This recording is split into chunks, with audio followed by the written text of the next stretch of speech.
All right. First and foremost, give all praises, honor, and glory unto the Most High God Yahweh. We do so in the name of His only begotten Son, who the world calls Christ Yahweh Shai.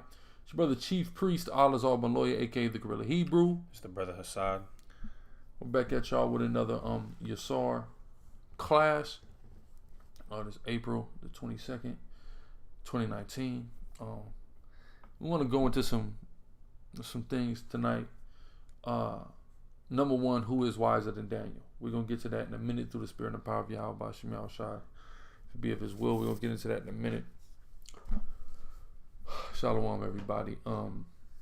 First, I want to go into something else real quick. But shalom, everybody. Thank y'all for tuning in. I want to edify y'all, feed y'all through the spirit and power of Yahweh by Shemel Shai. Yeah, make sure to like, sub, share, and super chat, y'all. But yeah, so the first lesson I'd like to go into. First lesson I'd like to go into before we get into the main lesson of this evening, which is who is wiser than Daniel in all things related to said topic. The thing I'd really like to get into this evening through the spirit and power of Yahweh by Shemel Shai is a status I seen. So for those of y'all that don't know, those of y'all that have me on Facebook, I was put in Facebook jail, right? Recently. Yesterday, I was put in Facebook jail. I've had in and out bids in Facebook jail over the course of a long time. But I haven't been in Facebook jail in a long time. I went out of my way to clean up my Facebook because I don't want to consistently get put in Facebook jail. There was a time where I was literally in Facebook jail, got out one day, and they put me back in Facebook jail. Right, like 2 days later. So I've been trying to keep my Facebook as clean as possible as to not give reason to be thrown into Facebook jail. I recently took a trip to the Civil Rights Museum here in Atlanta, Georgia.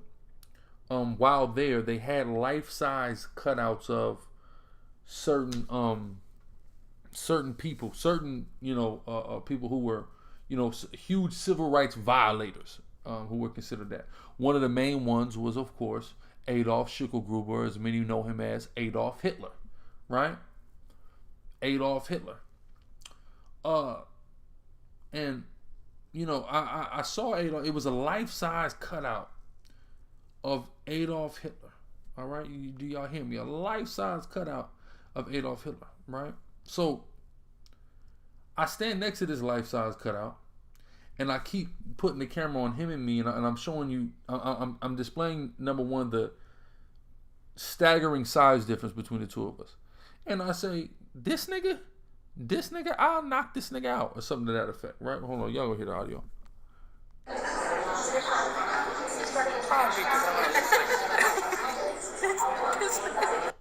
Oh, that's what I said. I said, I'll beat the hell out this nigga. That's what I said. I'll beat the hell out this nigga. Because you just look at this dude and yeah, he'll order someone to get you killed, but I'll jaw Adolf Hitler, right? I was able to size him up, right? So I put that up there, right? And Hitler should be safe, right? Meaning the general consensus of anybody almost that you ask outside of white supremacists is that it's negative about Hitler. Oh, everybody. You ask anybody about Hitler, they're going to say, well, Hitler was wrong, or to hell with Hitler. Almost everybody in the world will agree Hitler is not a good person, and we can talk about him and make fun of him because he's one of the few people on the earth it's safe for everyone to make fun of. Yeah. So I thought it was cool to post this. I post this, and Facebook defends Adolf Hitler. You got a point, officer? Yeah, I mean, it's a general consensus that the most evil person in the history of the planet Earth is, I mean, Christians, of course, they're going to say Judas, but generally, it's Hitler. It's Hitler. He's at least in the conversation. He's at least top 3 finalists. Watch, I just looked up most evil man in history. Who was the first person to pop Adolf up? Hitler. Adolf Hitler, bro. See what I'm saying? They have the nerve. Oh, that's Stalin. Joseph Stalin. You see what I'm saying? Like, these are the guys.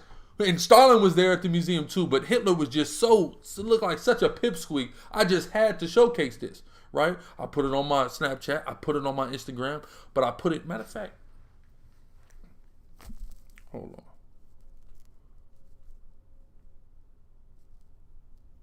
Did I? I just went to this website. Let's see what this website. This first one I clicked on has Adolf Hitler as the number 2 most evil person on. Who's the first one? Stalin. Okay, Stalin, Hitler. You know, you could you know, move around, but I put that out about Hitler. And it doesn't even. At the end of the day, he didn't get rid of the Jew problem. He didn't kill all the Jews that he said he killed, whatever. But that's irrelevant.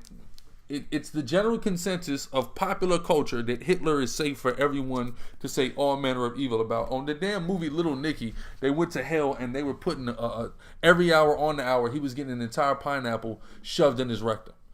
On a movie that everybody liked, right? If anybody remembers that. So I figured it was safe, right? Posted up. These people put me in a 30-day Facebook jail for saying that I would beat Adolf Hitler up. That's madness, right? That's totally madness. That's clearly discriminatory, etc. Shalom to the brother Detroit Reds, man. I see you, King. It's totally discriminatory for them to put me in Facebook jail for saying something negative. Not even saying something negative about Hitler, that I would whoop Hitler's ass if I had the opportunity, right? And I fully was confident in my ability. Andre Shelby, Yahbashim Yahshua Barakatah Wata Wata. Right? And the spirit of the Most High was totally confident that I would, as we say in the streets, dog walk Adolf Hitler. And they put me in Facebook jail 30 days. That's discriminatory, right? I say all that to say this. Because I'm in Facebook jail, I have created a like page. Everyone go like it. Matter of fact, let me plug it real quick. Let me plug it.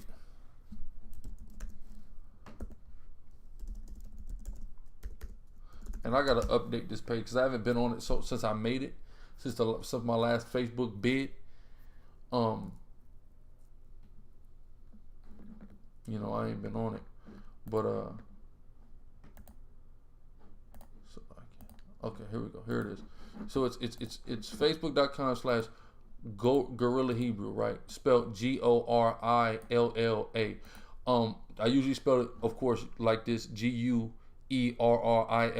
which is War Gorilla, not the Animal Gorilla. But I spelled it this way for this because my main Facebook already has that domain, right? So boom, you can go here, Gorilla Hebrew, right? And you can tap in with me here, right? So I have this page. I have this page set up. So like, I don't want to jump the gun on that. I have that page set up, but in order to access the page, I have to log into my old Facebook, my older Facebook that has mostly probably like 10 times, 90% less people on it than my main Facebook page. Old page I got, it's got mostly family and people I knew from years ago and things of that nature on it. So I go on there and I see a sister that I know from back in the day, and she makes a post, and the post was very interesting to me, and it sparked me through spirit and power of Yahweh Bashim Yahushua to make a lesson. So I want to show that post now. Spirit and power Yahweh Bashim Yahushua. Where is it at? Boom. Okay, here it is. Right. So she says this. Right. Me and my man were having this convo about how not all black people came from royalty, which is true. There was slavery within our own as well. Not everyone's ancestors were kings and queens. Of course, this is in reference to and in response to the rhetoric that gets pushed amongst so-called conscious or semi-conscious, quasi-conscious black people, quasi-Pan-Africanists, things of that nature. We were kings and queens. There's this romanticism, this utopian ideology that there was this Africa that existed where everyone was just a king and a queen and lived totally peacefully and harmoniously. Of course, it's a lie, right? It's a lie, and people are logically starting to come to these conclusions because it just doesn't make any sense that everyone was king and queen, right? Then she talks about there was slavery amongst our own, of course, amongst so-called blacks. When I say black, I'm not just talking about Israelites. I'm talking about both Shemitic, Hamitic, and Japhetic black people, dark skin, quote-unquote Negroid, whatever the hell you want to call it, all these damn names. Amongst these populations, there was enslavement. That did happen. How did slavery happen? You know, who certain African tribes sold people to the white man. What did that show? That showed clearly hierarchyism and classism and things like that existed between pre-existing African tribes and things of that nature. Even in ancient Egypt, you had a royal family and you had peasants at the bottom. So all of this romanticism got to go, and people are starting to critically analyze that ideology and pick it apart just through logical deduction, right? This is with being ignorant to that we are Israelites, just taking a look at history as it's been purported to us about black people in Africa from the lens of certain so-called conscious or pro-black people. It's just not adding up. So this is the conclusion that this sister and her man came to. And it's an interesting conclusion. And it, to a degree, is a very true conclusion. How is it not true, though? How is it not true is because the people who came here through the transatlantic slave trade are Israelites, right? And all the Israelites are kings. That's the thing about this. All Africans are not kings. You have royal families in Africa. But here's what I will tell you. According to the Bible, every Israelite is a king. So for it to be true that all of us come from royalty and all of us come from kings, we must all be Israelites. So this actually defeats the general Pan-Africanist quasi-conscious consensus that we all come from royalty. No, we don't, unless we're Israelites. If you're saying we're not Israelites, then you cannot contend that we all come from royalty. But in saying and admitting that we are the descendants of the Israelites of antiquity, you admittedly are saying that we all come from royalty. Outside of that, there is no way. There is no people that were all in totality royal outside of the Israelites. All right? And now through the spirit and power of Yahweh Bashem Yahushua, we'd like to prove that. Matter of fact, first give me that in Peter, a royal priesthood. I don't even have that on the thing, but that just popped into my mind in the spirit right now. This is 1 Peter 2:9. But you are a chosen generation. We, the Israelites, so-called blacks, Hispanics, and Native Indians, we are a chosen generation. Go ahead. A royal priesthood. A what? A royal priesthood. A royal priesthood. Go ahead. A peculiar people. A what? It's like a holy nation. A holy nation. Go ahead. A peculiar people. Go ahead. That you should show forth the praises of him who hath called you out of darkness into his marvelous light. But Salaki, I want to read that same verse in the ESV. Beautiful. It says, "But you are a chosen race." A chosen what? A chosen race. Oh, go ahead. A royal priesthood. A holy nation. How are the Christians? See, and you got like this. If I'm not even gonna say this idiot's name, but they'll say that Christians are a chosen race. How are Christians are a race of people? That don't even make sense. They're multi-ethnic, admittedly, right? But go ahead. It says, "A people for his own possession, that you may proclaim the excellencies of him who called you out of darkness into his marvelous light." Yes. There you go. The Mosai. I want to get this up here though. So like it took me a minute. All right. So read that. Matter of fact, read that verse again. It's 1 Peter 2:9. But ye are a chosen generation. Who's the chosen generation? The people you see on this sign is a chosen generation. Read on. A peculiar people. So a royal priesthood. A what? A royal priesthood. So all these people, Judah, Benjamin, Levi, Simeon, Zebulun, Ephraim, Manasseh, Gad, Reuben, Naphtali, Asher, Issachar. This is a royal priesthood. All of us come from royalty. But if you think that Hispanics are these Asians that migrated over the Beringian land bridge or the Bering Strait, that's not royalty. Or you think that all black people are just people that came from Africa and Egypt and Kemet and all this stuff, then guess what? We're not all descendants of royalty. But if you're the Israelites, then you are a royal priesthood. Every single one of us is royalty.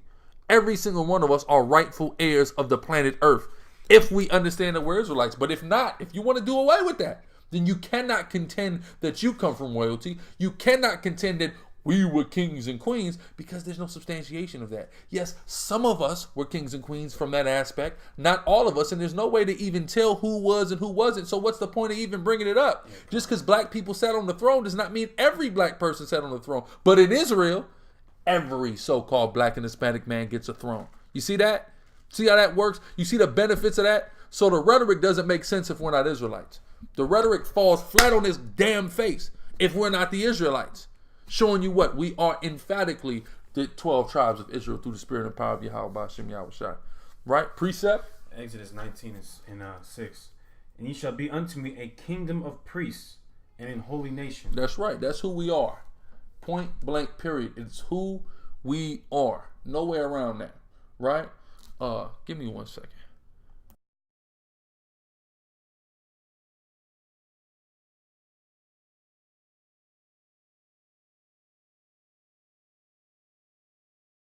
All right, Con. I'm gonna get another verse too. This is because like the brother was saying, we're all a nation of kings and princesses, but it goes even further than that. Because what these people in the conscious community, what they'll tell you is we're kings and priests, or kings and queens and things of that nature. But this is Psalm chapter 82 verse 6, and we all know this scripture, right? Psalm 82 and 6. Matter of fact, I'm gonna get it where Yahushua says it in the New Testament. Okay, this is John 10 and 34, and make sure y'all like, share, and subscribe. John 10 and 34. This is the Messiah speaking. Yahushua answered them and said, "Is it not written in your law, I said ye are gods?" Verse 35. If he called them gods, unto whom the word of God came, who did the word of God come to? The children of Israel. It says, and the scripture cannot be broken. So the children of Israel were gods. So why would you want to be caught up in this Kemetic philosophy, which you don't even come from Kemet? You come from the land of Israel, when you can be a god, someone far superior than the Egyptians and things of that nature. So that's what we're supposed to be. And let me just dispel this notion that, oh, well, the children of Israel, they were gods or they were kings. This is Revelation chapter 5, verse 9 through 10. This is what Yahushua came to do. It says, and they sung a new song, saying, Thou art worthy to take the book and to open the seals thereof, for thou wast slain, Yahushua, and hast redeemed us to God by thy blood out of every kindred and tongue and people and nation, and hast made us unto our God kings and priests, and we shall reign on the earth. That's what Yahushua came to do, was reconcile us to the Father, to make us kings and priests. Period, point blank.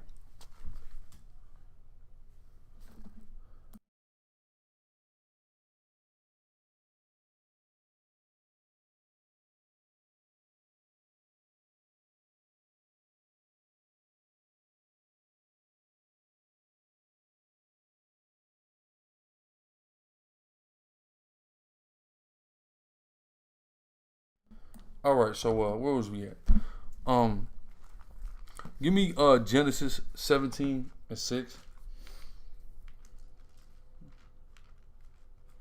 It's Genesis 17 and 6. It says, and I will make thee exceeding fruitful, and I will make nations out of thee. Right, so this is what God told Abraham. I'll make you exceeding fruitful. I will make nations out of you. Read. And kings shall come out of thee. And what? Kings shall come out of thee. Kings shall come out of you. Out of Abraham. Not out of everyone. Out of Ham, everyone's going to be kings.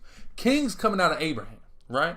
Ham got a few kings, right? Got some king. Cush got a king, and Mizraim got a king, etc. But Abraham, you got a bunch of kings coming out of you, right? Through the chosen line, which we know goes through Isaac and then through Jacob, right? Finish 6. That's it on that. Okay, skip to 16. Verse 16. And I will bless her and give thee a son also of her. Yea. Bless her. Who is the her? Sarah. I will bless her, Sarah, and give a son out of Sarah, whom is Isaac, right? Read. Yea, I will bless her, and she shall be a mother of nations. Of what? Of nations. Go ahead. Kings of people shall be of her. It say what? Kings of people. Kings of people are coming out of Sarah. So it's not just letting you know that they're going to come out of Abraham, because somebody can say, well, what about the Ishmaelites? No, they're out of the question. The kings are coming out of Sarah, which is Isaac, right? Read on. Verse 17. You wanted just 16? I just want 16. Well, you can hear whatever you want to hear, right? But don't worry. Thursday, I got a premiere. Hold on now. Are y'all paying attention to the premieres? Y'all better hit that notification gang. Hit that bell and become a part of notification gang. I'm going to tell you that now. All right? Because let me show y'all something. I'm going to take this image off. As we can see here, let's go to videos. It's a lot.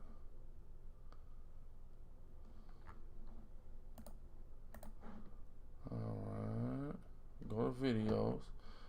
See this on Thursday, 9 o'clock Eastern. Is the 12 tribes chart accurate? Plus, we have a million videos on it. But just watch this and deal with it. You know what I'm saying? That you can hear anything you want. But like the Bible say, the simple believeth every word. Some of y'all be acting simple sometimes just because you hear somebody say some madness. And you got to be better firmly rooted and built through the spirit and power of Yahweh Ba'ashem Yahushua. Period. Right? Where we at? Genesis 17 and 16.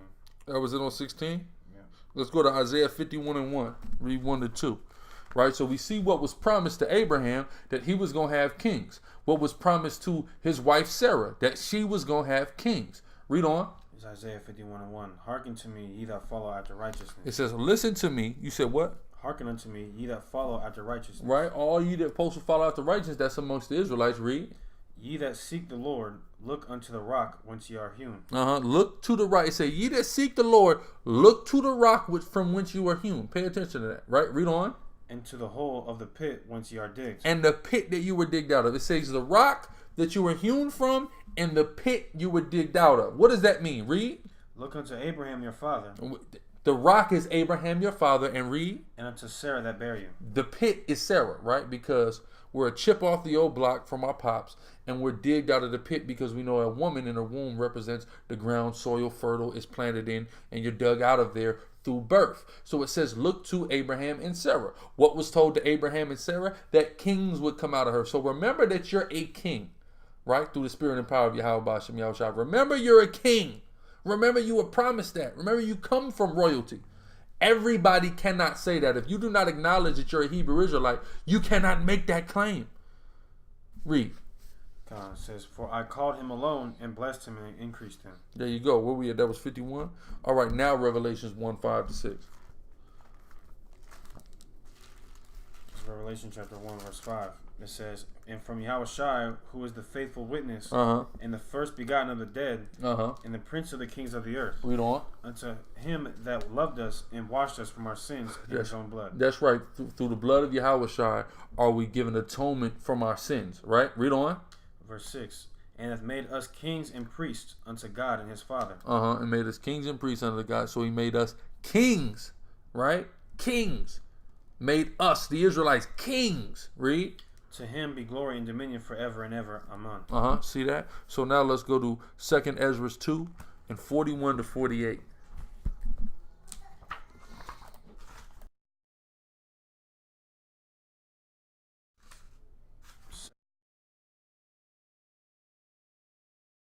Go ahead.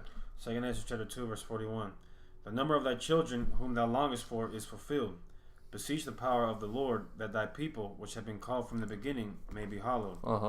I, Ezra, saw upon the Mount Zion a great people whom I could not number. The Israelites. He saw the Israelites. Go ahead.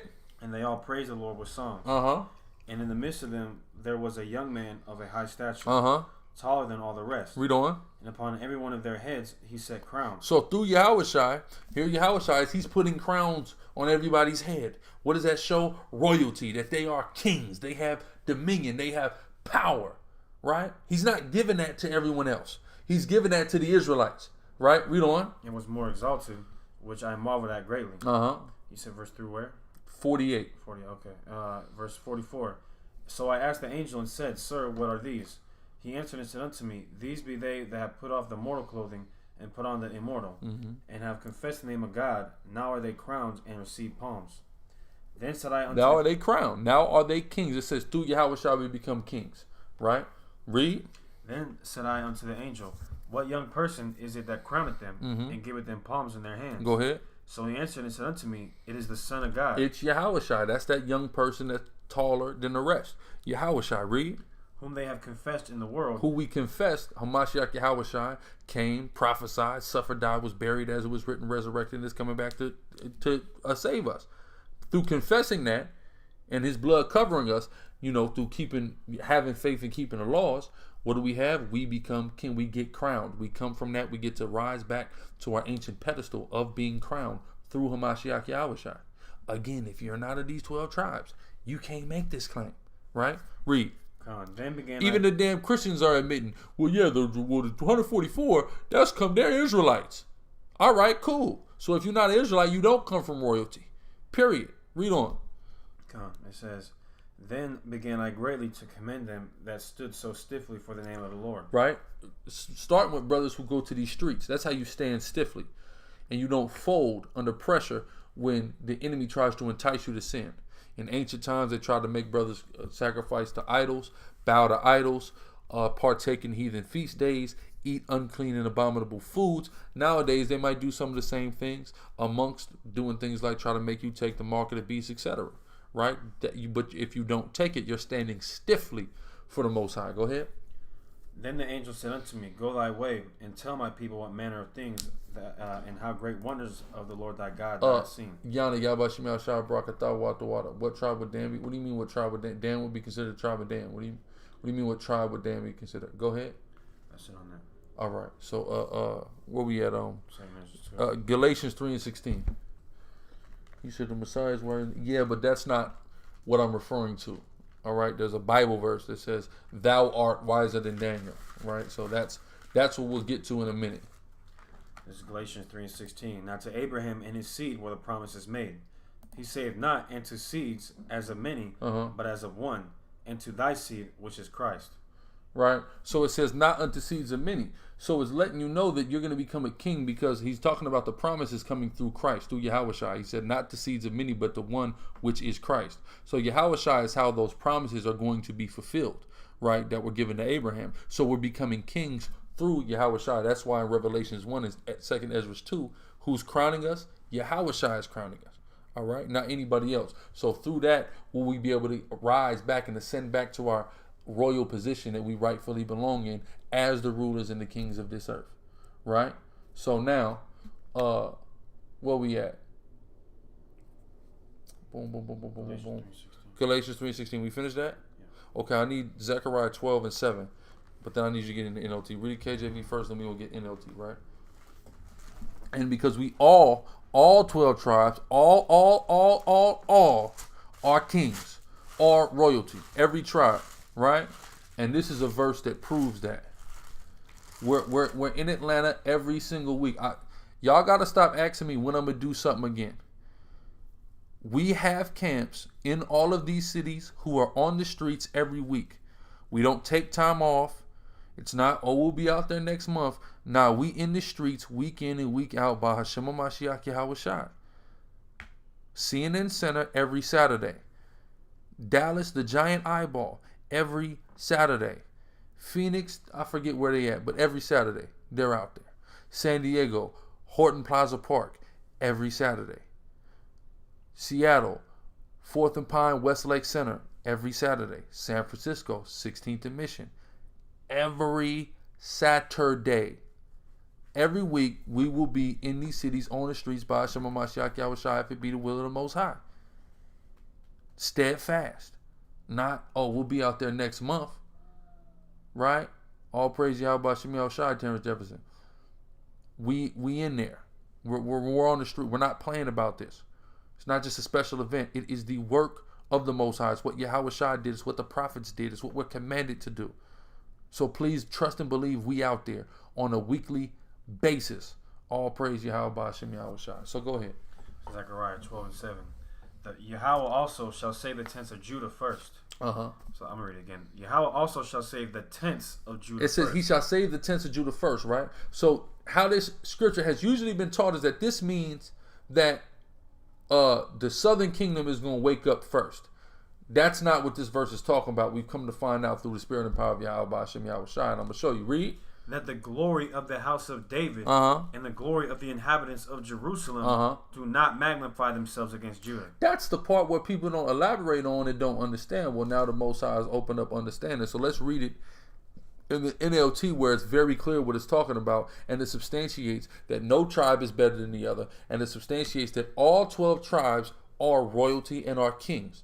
Right? So read that. Zechariah. Oh, yes, I like it. I.e., Baseline of Waterman every Saturday by Hashem HaMashiach Yahushua. Go ahead. Zechariah 12 and 7 in the NLT. The Lord will give victory to the rest of Judah first. The Lord will give victory to who? The rest of Judah. The rest of Judah first. Read. Before Jerusalem. Before what? Jerusalem. Jerusalem. Read on. So that the people of Jerusalem in the royal line of David will not have greater honor than the rest of Judah. See that? So what is it showing you? That the royal house, the line of David, is not to have a greater honor than the rest of his fellow Judites, showing that we're all kings and we're all on the same level. All 12 tribes, period.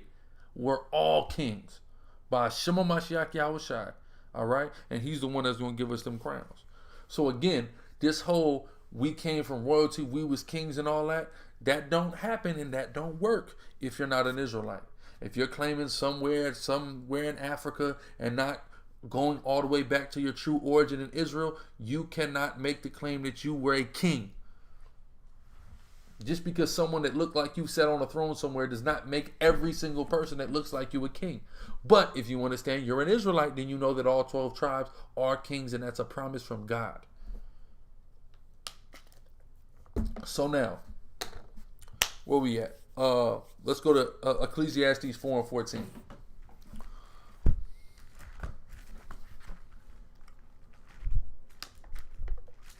Ecclesiastes 4 and 14. It says, "For out of prison he cometh to reign." Out of what? Prison he cometh to reign. Out of prison he cometh to reign. So right now we're in prison. We're in captivity. But out of this prison, will we come to reign? Will we be put in our proper place as the kings of this earth? Read on. "Whereas also he that is born in his kingdom," right, like the white man, he's born in his kingdom right now. Read on. "becometh poor." Becometh what? Poor. Becometh poor. Right? So here we are in our captivity. We will go to our reign from our captivity, put in our rightful place, all of us. Right? But the person who's in his kingdom now, he's going to become poor. That's the white man. And all praise Yahweh Hashem Yahushua for that. You need Proverbs 8 and 15. This book of Proverbs, chapter 8, verse 15. It says, "By me kings reign, and princes decree justice." By what? By wisdom. The context of all that is wisdom. So by me kings reign. So we understand that we are kings. We come from royalty. We are royalty. We're going to be put in our proper place. But we can't be unless we do the things that a king is supposed to do. The first thing a king is supposed to do is reign by wisdom. So why aren't we reigning right now? Because we haven't employed and applied wisdom. Like the brother said, reign not reign, right? So let's go to Wisdom of Solomon 6 and 21 real quick.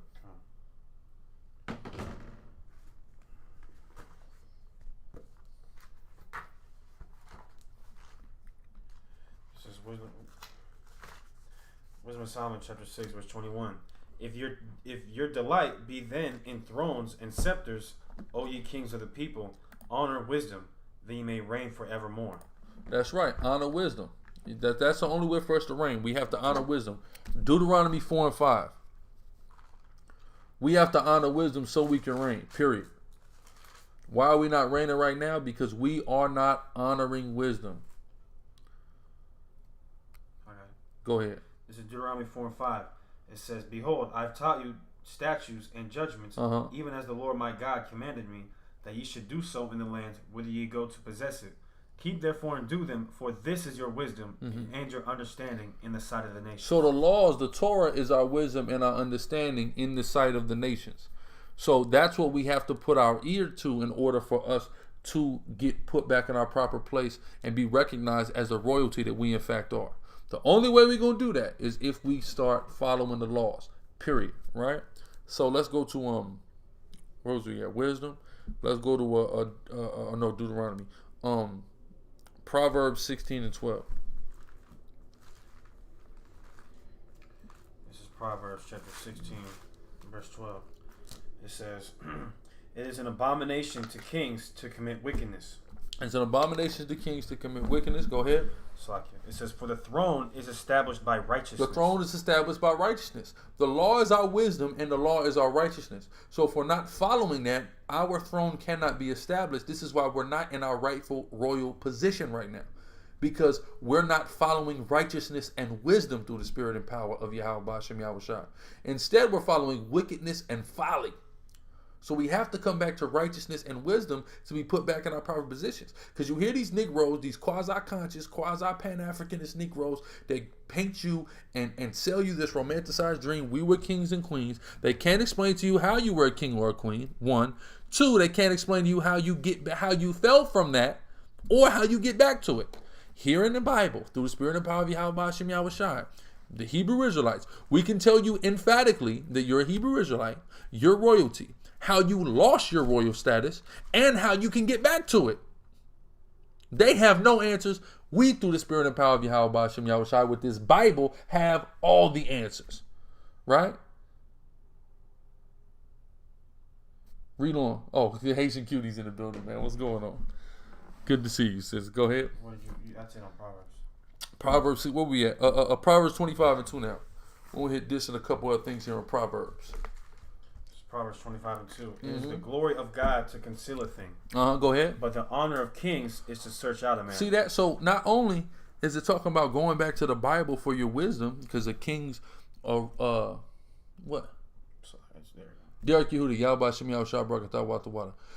So not only is our throne established through righteousness and wisdom, but we have to understand that a king is going to glory himself in searching things out, right? So in understanding this Bible. But if you're not trying to understand this Bible and you want to live in the folly of this world and according to wickedness and folly, how then can you think you're going to be royal at all? Call yourself a king and say all this stuff, but here you are doing nothing but wickedness, ignorance, folly, and you're not searching out the meaning of these scriptures. So there's no way you can be a king, right? So go ahead. Y'all, I'm late on the Levites is demanding tithes in the chat. Let me get where we at? So like at Proverbs 31:3. Here's another thing that brothers is running around calling themselves kings, but here's a way that destroys kings. I want to read this because this is very important, right? Go ahead. Proverbs 31:3. Give not thy strength unto women. Read on. Nor thy ways to that which destroyeth kings. See that? A lot of these guys chasing these girls around is getting murdered and catching cases, getting locked up for life, losing all their money. You see that? But if we just would read the Bible, our thrones can be established and we would be royalty, right? I mean, we are royalty already, but we would obtain our royal status again if we simply would read the Bible.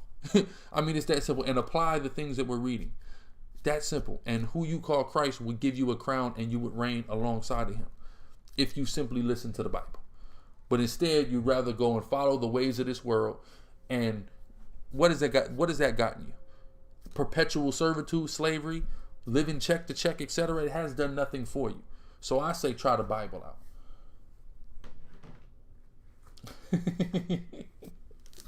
Go ahead, give me apparently I got a tie deck collection. Let me get Sirach 8:12. Sirach chapter 8 verse 12. It says, lend not unto him that is mightier than thyself. Read on. For so like that's that's 12. Let me see. That's not what I need. Let me see it.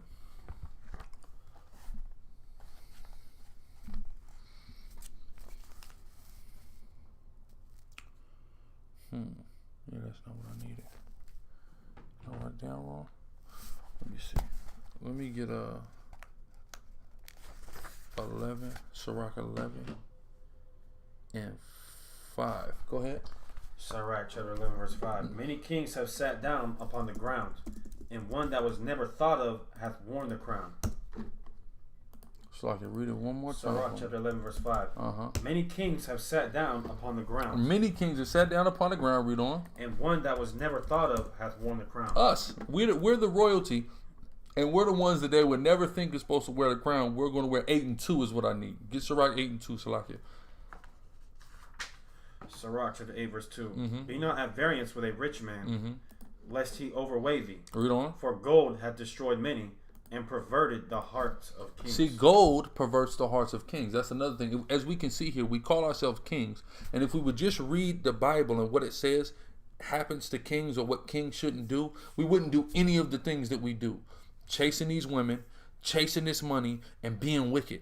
Because all of those things it just said, read it again, Baba Kushan. Sirach 8 and 2. Be not at variance with a rich man, lest he overweigh thee. Read on. For gold hath destroyed many, and perverted the hearts of kings. And perverted the hearts of kings.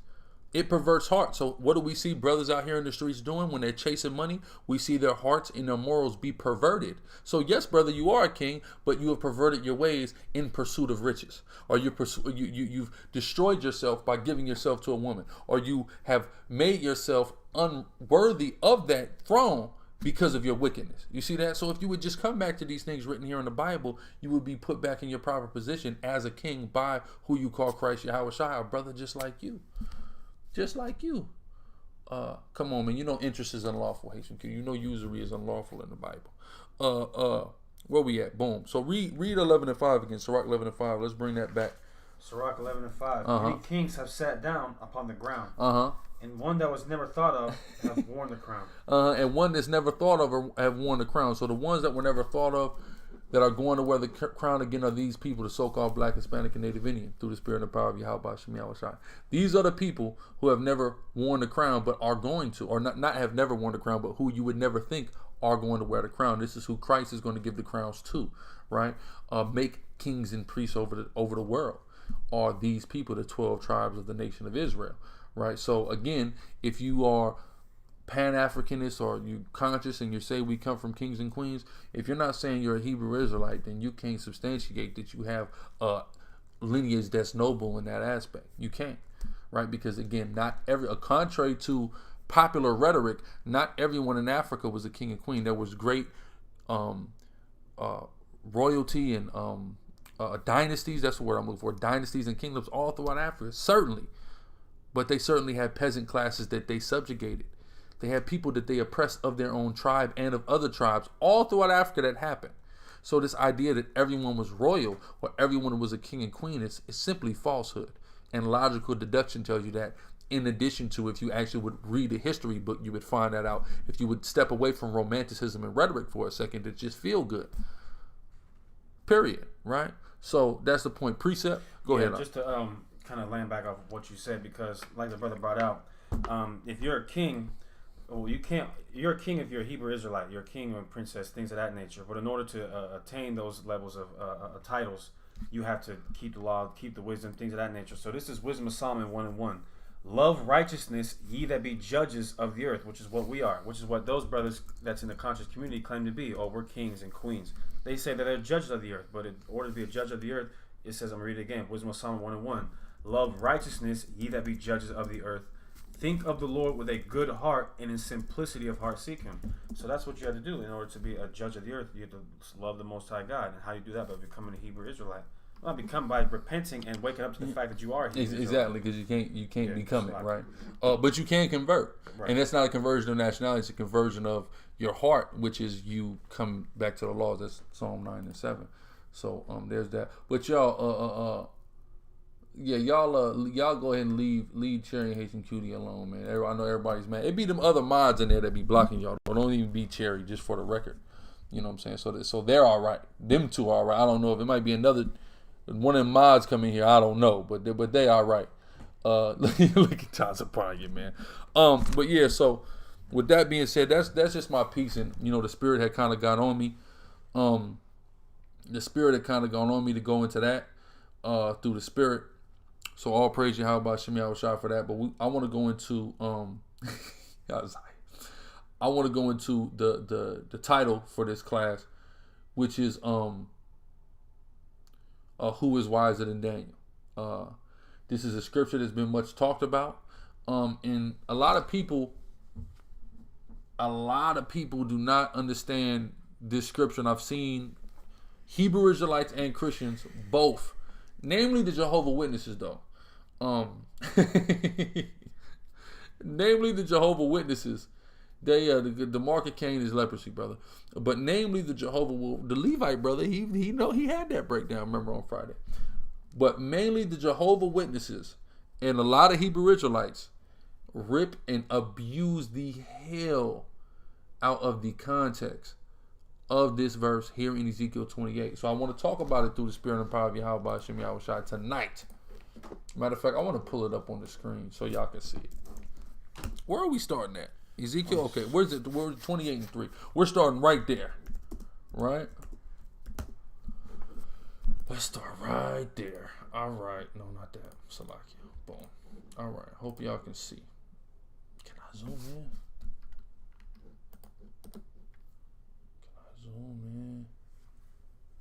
I should be able to zoom in. You probably have to zoom in on the actual screen. You want to refer to. Oh, you're right. I'm bugging. Yeah. The water. It's good. Oh yeah, it's big now. Okay, all right. So look. So read that, officer. This is Ezekiel chapter 28, verse 3. Read on. Behold, thou art wiser than Daniel. Thou art wiser than Daniel. Read on. There is no secret that they can hide from thee. The Jehovah's Witnesses say, see, this is Satan. This is Lucifer. And the Hebrew Israelites say, see, that's the white man. Tonight, I want all of you guys to know, both are dead wrong. And all you got to do is read the Bible. It's nothing. We didn't have to stumble upon any fantastic information, dig up any artifacts to discover this. Through the spirit and power of Yahweh Shem Yahushua, all you got to do is go to verse 1. So let's read 1 into 3 now. Go ahead. This is Ezekiel chapter 28, verse 1. The word of the Lord came unto me, saying, Read on. Son of man, say unto the prince of Tyrus. Unto who? The prince of Tyrus. So contextually, the person who is being addressed by the prophet Ezekiel as the spirit of the Most Highest came upon him is the prince of Tyrus. Tyrus is also known as Tyre. It is a Phoenician city. So who is being addressed? A ruler of the city of Tyrus. Not Satan or Lucifer or whatever you want to call him, and not the white man, the Edomite. It's talking about the prince of Tyrus, an ancient Hamitic people. The Phoenicians, the Zidonians, these people, that's who's being addressed here. Ancient Hamites, right? So keep going. Thus saith the Lord God. Read on. Because thine heart is lifted up. Because he's proud. Because you're proud, read. And lifted up, and thou hast said, I am a God. You now have a God complex. You now are feeling yourself so much because of the wisdom and the riches that I've blessed you with. You now think that you're God. You think you did this on your own. That's what the Most High is saying. Read on. I sit in the seat of God. You think you are making judgments as if you're the Most High God, O Prince of Tyrus. Read on. It says, in the midst of the seas. In the midst of the seas, because they were a seafaring people. They had a very strategically located port. You could research this about Tyrus.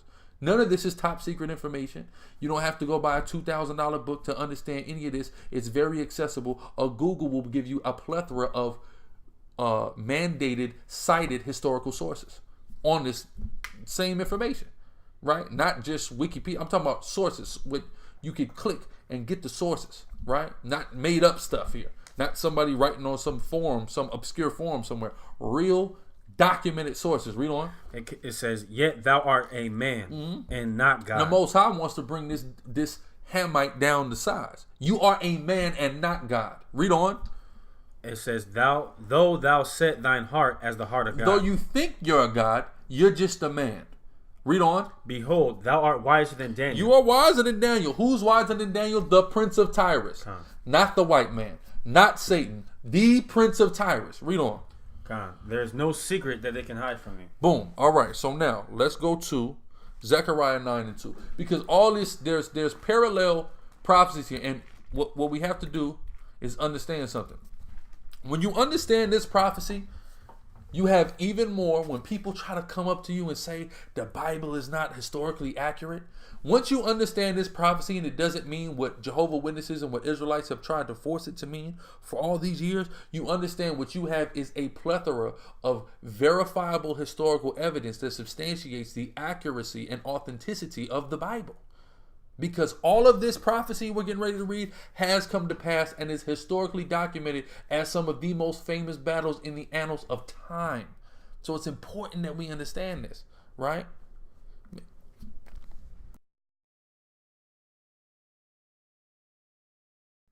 Go ahead. Zechariah 9, what do you want to say? Zechariah 9 and 2. This is Zechariah chapter 9, verse 2.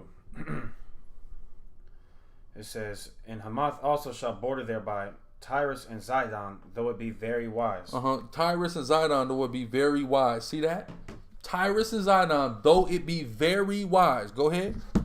It says, in Tyrus, that was 2? That's 2. All I needed was 2.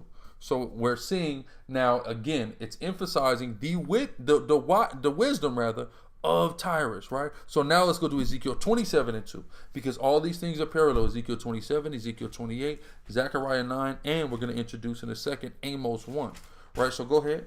Ezekiel 27 and 2. Now thou son of man. We're going to go from 2 all the way to 11. Go ahead. Take up a lamentation for Tyrus, and say unto Tyrus. So still the subject matter here is still Tyrus. Say to Tyrus what? O thou that art situate at the entry of the sea. Which are a merchant of the people for many isles. Thus saith the Lord God, O Tyrus, thou hast said, I am of perfect beauty. Right, so it says, again now, Salakia, read 3 again. Verse 3. It says, and say unto Tyrus, O thou that art situate at the entry of the sea. Again, they had a very special and strategic seaport that they possess there in the Mediterranean. So that's why it says they are situated at the entry of the sea. Read on. Which are a merchant of the people for many isles. Meaning you get a lot of money from selling things. Powerful, maritime nation. Mercantile, maritime nation. Right? Read on. Thus said the Lord God, O Tyrus, thou hast said, I am of perfect beauty. You feeling yourself. That's what it means. I have said I am of perfect beauty. Those people began to feel themselves because of how much money they was making off their merchandise. Not understanding that somebody allowed that to happen. Who is that? Who allowed that to happen? The Most High Yahweh. That's who allowed that, right? So sometimes the Most High got to bring you down to size. Read on. Thy borders are in the midst of the seas. Thy builders have perfected thy beauty. They have made all thy shipboards they made all thy shipboards of fir trees of sinner. They have taken cedars from Lebanon to make masts for thee. Right, so they went into Lebanon. They cut down those beautiful trees in Lebanon. Right, Lebanon is renowned for its trees to this day. Just anybody Google the flag of Lebanon. What will you see on the flag of Lebanon? A tree, right? So they took these trees and they made themselves magnificent ships that they sailed around the world and made a whole gang of money from. Right? Read on. Of the oaks of Bashan have they made thine oars. The company of the Asherites have made thy.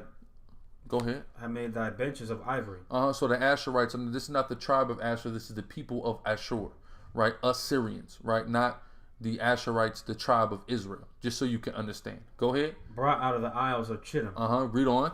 Fine linen with broidered work from Egypt was that which thou spreadest forth to be thy sail. Read on. Blue and purple from the isle of Elisha was that which covered thee. So the blue and the purple, that was, high-end garments in fashion at that time. You didn't have Louis Vuitton, Gucci, and all this other stuff that people wear nowadays. If you wore a garment that was a certain color, it symbolized royalty, and this was high-end. The blues and the purples in particular, right? So go ahead. The inhabitants of Zidon and Arvad were thy mariners. Were thy mariners, the people that sail around the sea for you. Read on. It says, thy wise men. These were wise navigators of that sea. They knew them routes to sail around.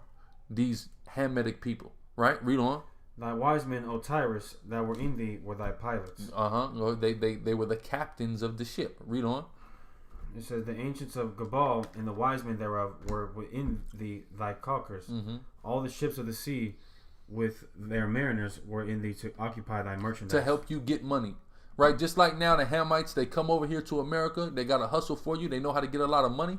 Right? They come to America 6 months. They're ahead of a Negro that's been here his whole life and for generations. Why? Because this is their blessing. That they know how to do merchandise. They know how to sell things. They know how to get people to come and give them their resources so they can utilize them. They know how to do this. This is biblical. They ain't got nothing to do with the white man or Satan. Read on. They were they of Persia and of Lud and of Foot were in thine army. You see that? They were getting so much money. They had people, other nations working for them, and then they had other nations that would come and fight for them. They of Persia. Keep that in mind. They of Persia. Right? Read. Thy men of war.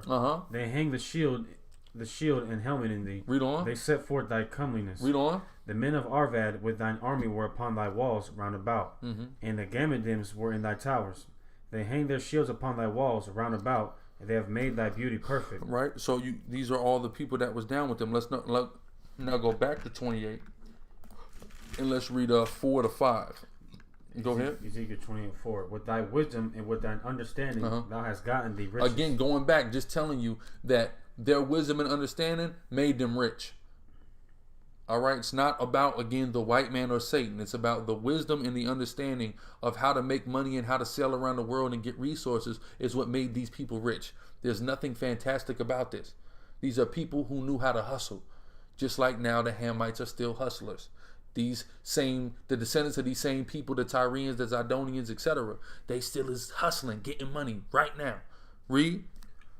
It says, and has gotten gold and silver into thy treasures. Read on. By thy great wisdom and by thy traffic hast thou increased thy riches, and thine heart is lifted up because of thy riches. So because you're getting so much, because you have the wisdom to go out here and get money, and the amount of money that you're getting, your heart is now lifted up. You now are feeling yourself. That's what's going on here. This is not Satan in heaven taking a third of the angels and then going down the hill. This ain't nothing. This ain't the white man today. This is none of that. This is a people that existed in time, and when you put it in its proper context, we understand the historical the historical validity of this, and it gives you a better understanding of the Bible, and again brings more validity to it. When people try to discredit it, you can go into things like this and show historically how true this is, and show the historical accuracy again of the word of the Most High God, right? And why he does things to people, and why he pronounces judgment on people, etc. Not for no reason, right? So where we at? Verse 6. No, I don't want you to read verse 6. Go back to 27. 27 to read 12 to 13. This is Ezekiel 27 and 12. It says, Tarshish was thy merchant by reason of the multitude of all kind of riches. With silver, iron, tin, and lead, they traded in thy fairs. Just like now.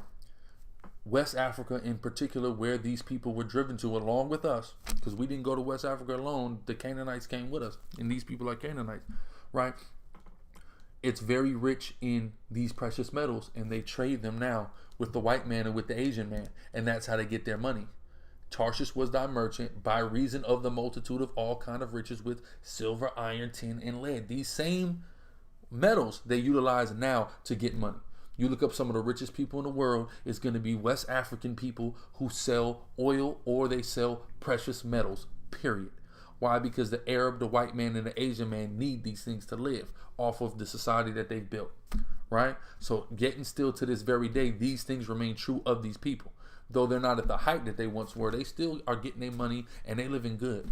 Contrary to popular belief, a lot of Hamites are living light years better than the Negro in America, even in the continent of Africa. I know you've been depicted a whole different outlook of Africa, but the truth of the matter is that many of these people are far higher than we are. Yeah. I'm talking about Nigeria, they living it up. Listen, man, let me tell you something about them Hamite, these same Zidonians, they living with all this decadence to this day. Yeah. And your ass is thinking they just in Africa with a loincloth on. You don't know a damn thing. Right? So go ahead. Yeah, there's parts of Africa that look way better than America. And Nairobi is looking like Wakanda. I don't know if you know that or not. Yeah. Right? But go ahead. Verse 13. Javan, Tubal, and Meshach. Say Javan, Tubal, and Meshach. Y'all keep Persia in mind, and you keep Javan in mind. I just want to tell y'all that now. Look out for Persia and Javan to come back later in this lesson. Read on. They were thy merchants. They traded the persons of men. They traded what? The persons of men. Read on. And vessels of brass in thy market. The persons of men. Y'all keep that in mind. The persons of men. That's slavery. That's human beings. Tyrus and Javan. Keep that in mind. Right? Where we at? Verse 14. I only needed was 13. Now go to Joel 3. Now it says Javan traded the persons of men. Right? So let's go to now Joel 3. And 4 to 6. Yes, Joel 3 and 4. Yea, and what have ye to do with me, O Tyre and Zidon, and all the coasts of Palestine? Right, so people read this and go, see, look, it's the Arab. No, the original people of Palestine were not those Arabs that are there today. They are Hamites. Palestine is the Hellenized way to say Philistine. The Philistines were a segment of Egyptians that came and annexed a portion of what's called the Levant. All right, meaning simply they were Egyptians that left Egypt and came and lived right next to us.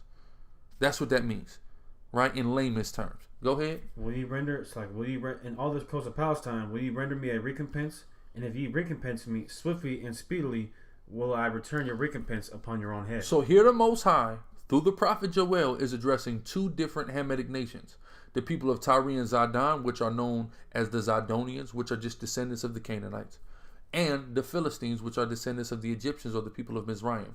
Both Hamites, but they're two distinctive Hamitic people, right? And he's addressing both of them because they're neighbors and they've joined themselves together to do various atrocities to us, right? So read 5.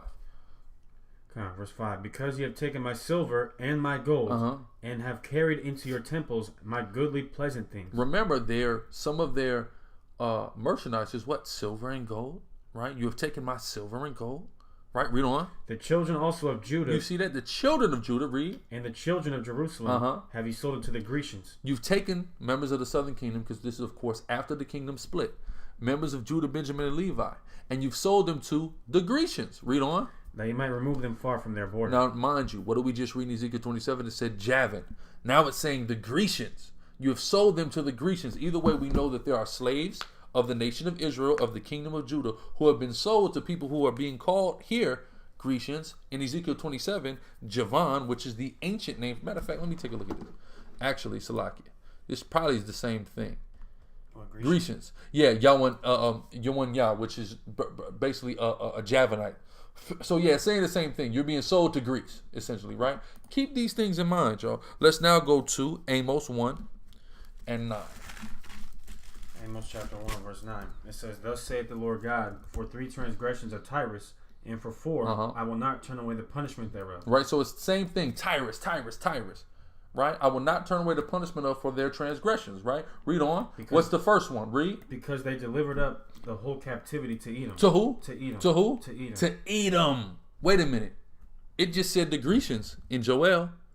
It said the Grecians in Ezekiel. But Amos, it says he delivered the captivity to Edom.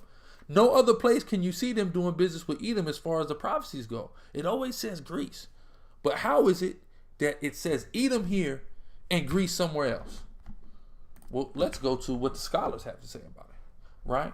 So as we can see here, it says, it refers to their seizing to those that fled to them for shelter when Sennacherib invaded Judah, and selling them to the Grecians, Joel 3:4-6, or as here to the Edomites.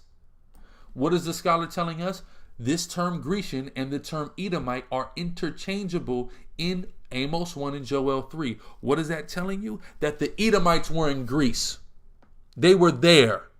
There's no other reason why one prophet is calling it Greece and the other prophet is calling those people the Edomites. Why else would that happen? If not, how else are the Edomites and the Greeks disrelated if the Edomites didn't go into Greece? This is showing you right here that the Edomites are white people, man. That's what this is showing you, man. Right? To further prove that, I'm going to go here, right? This is called the Archaic Dynasty. I want to show you some notable members of the Archaic Dynasty. Alexander III. This is Alexander the Great. You heard of Alexander the Great, right? You know where he was from. The Macedonian who came from Greece, right? King of Macedon, Pharaoh of Egypt, King of Persia, King of Asia, right? Alexander. So this is the dynasty that Alexander comes from. It's called the Archaic dynasty. This is the succession going all the way up to even before this prophecy is being written, right? 808 BCE, right? So watch this. What is the parent of the Archaic dynasty? The Temanids. The Temanids? That sounds kind of like Temanite to me. Yeah. Very interesting. So let's go here. I got it. Well, if you got the verses on. I got the direct verses. Okay. So as we can see here, Genesis 36 and 10. These are the names of Esau's sons: Eliphaz, Ruel, and the sons of Eliphaz were Teman. See that? So he comes from the Temanite dynasty. Coincidentally enough, they're being called Greeks and Edomites interchangeably in biblical prophecy. What other conclusion am I to come to but the Greeks of that time were Edomites? Right. There's no other logical conclusion. Even the scholars are coming to the same identical conclusion. So no, the Edomite is not wiser than Daniel, but the person that was wiser than Daniel co-conspired with the Edomite to sell us into slavery 25, 26, 2,700 years ago. And then guess what? 1,000 years later, did the same damn thing on the shores of West Africa. Because we're cyclically going through this. History is consistently repeating itself. The Hamites conspired with the Edomites to sell us into slavery. This is not new. This been happening. This is just a repeat what we're experiencing here in the Americas. They did it in our ancient land and sold us to the Edomites that were dwelling in Greece. Period. Right? I got some, matter of fact, I got some documents. So watch this. Here we have it's a book called The People That History Forgot, right? And it says the area of Judea, along with other areas contiguous to it, were turned into a desert type of economy. Peoples left the areas. by the droves, and most went north into the west. For all practical purposes, the nationalities of the Moabites, Ammonites, and Edomites or Idumeans cease to be reckoned as distinct peoples any longer in the Middle East. This is true. The Ammonites actually held out the longest, which is why they only got when they migrated east finally, they only got that island because the Moabites had been overrunning that mainland there. But I'm going to keep going. The Jews reckon that many of the Edomites migrated to Rome. To understand this matter from the Jewish point of view, a few historical indications have to be taken into account. It was reckoned that in early times, even before the time of David, descendants of the Edomites, or a portion of them, moved from their area south and east of Jerusalem into the north, where they expanded and established trading colonies. So the Edomites, even before David is reigning, so long before the portion of history that we're reading about, already have went north into, well, what's north of Israel? Is Greece not a part of the northward, right? And we're already going up there and establishing trading colonies the same way they do now. They go around and they set up businesses in other people's lands, and then eventually, gradually, over the course of time, begin to overrun people's lands. We're going to read more about it, right? This is via Brit Am and the History of Macedon. So it says, Teman was an ethnic group once scattered here and there throughout the Middle East.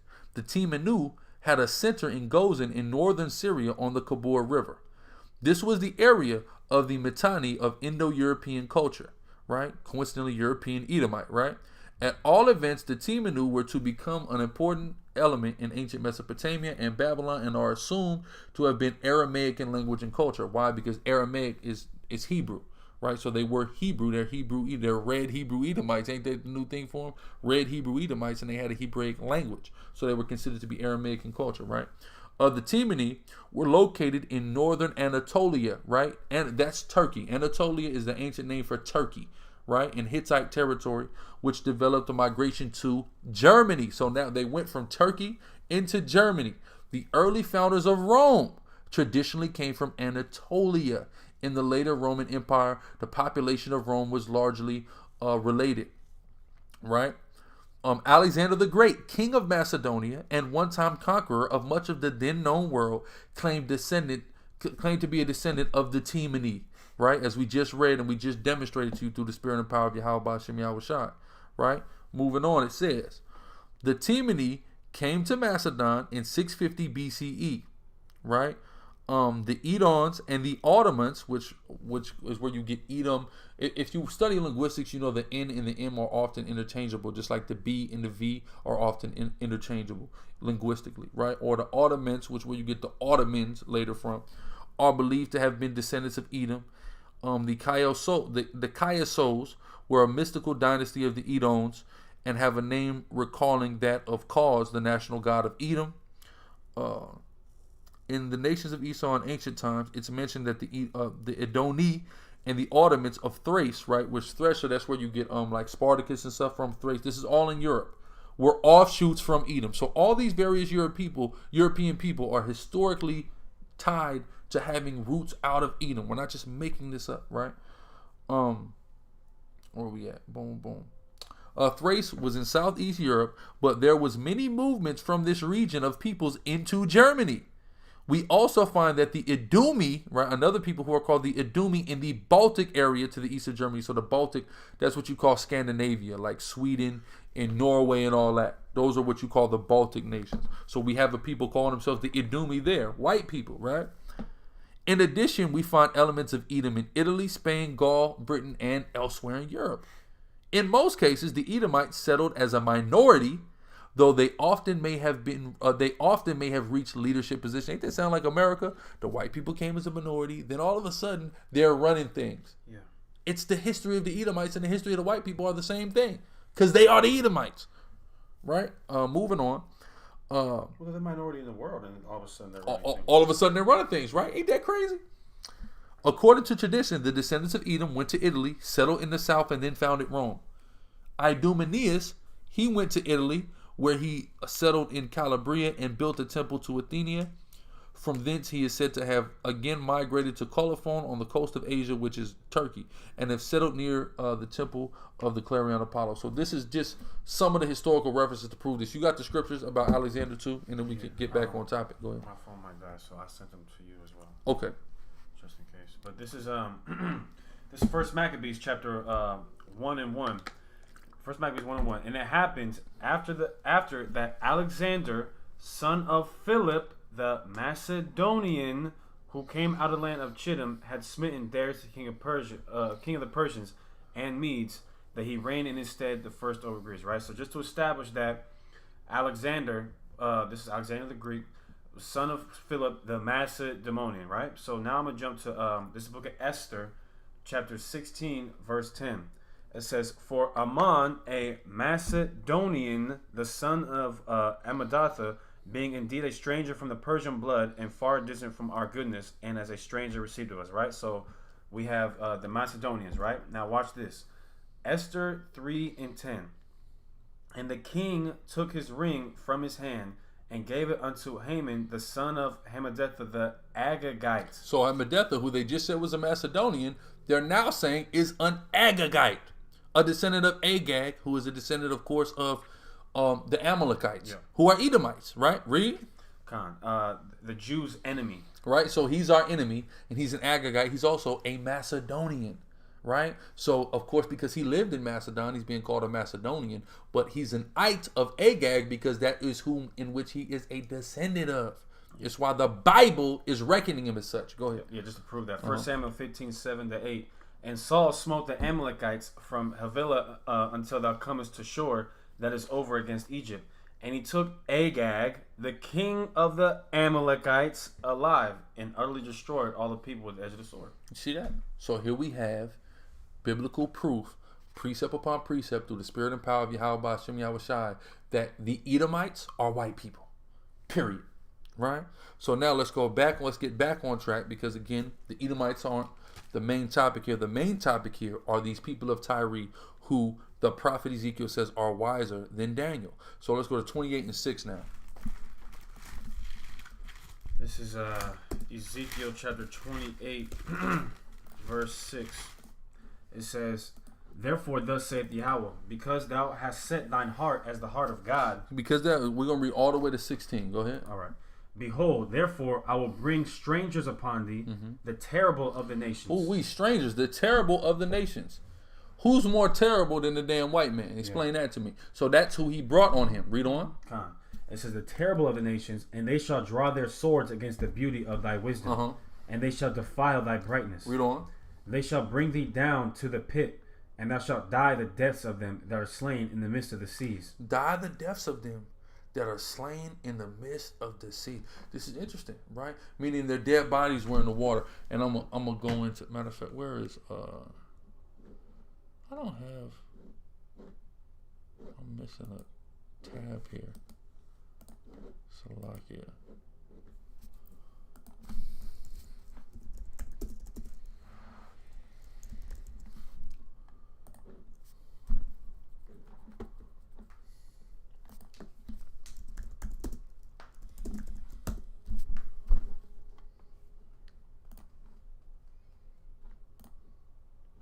Oh, I thought it wrong.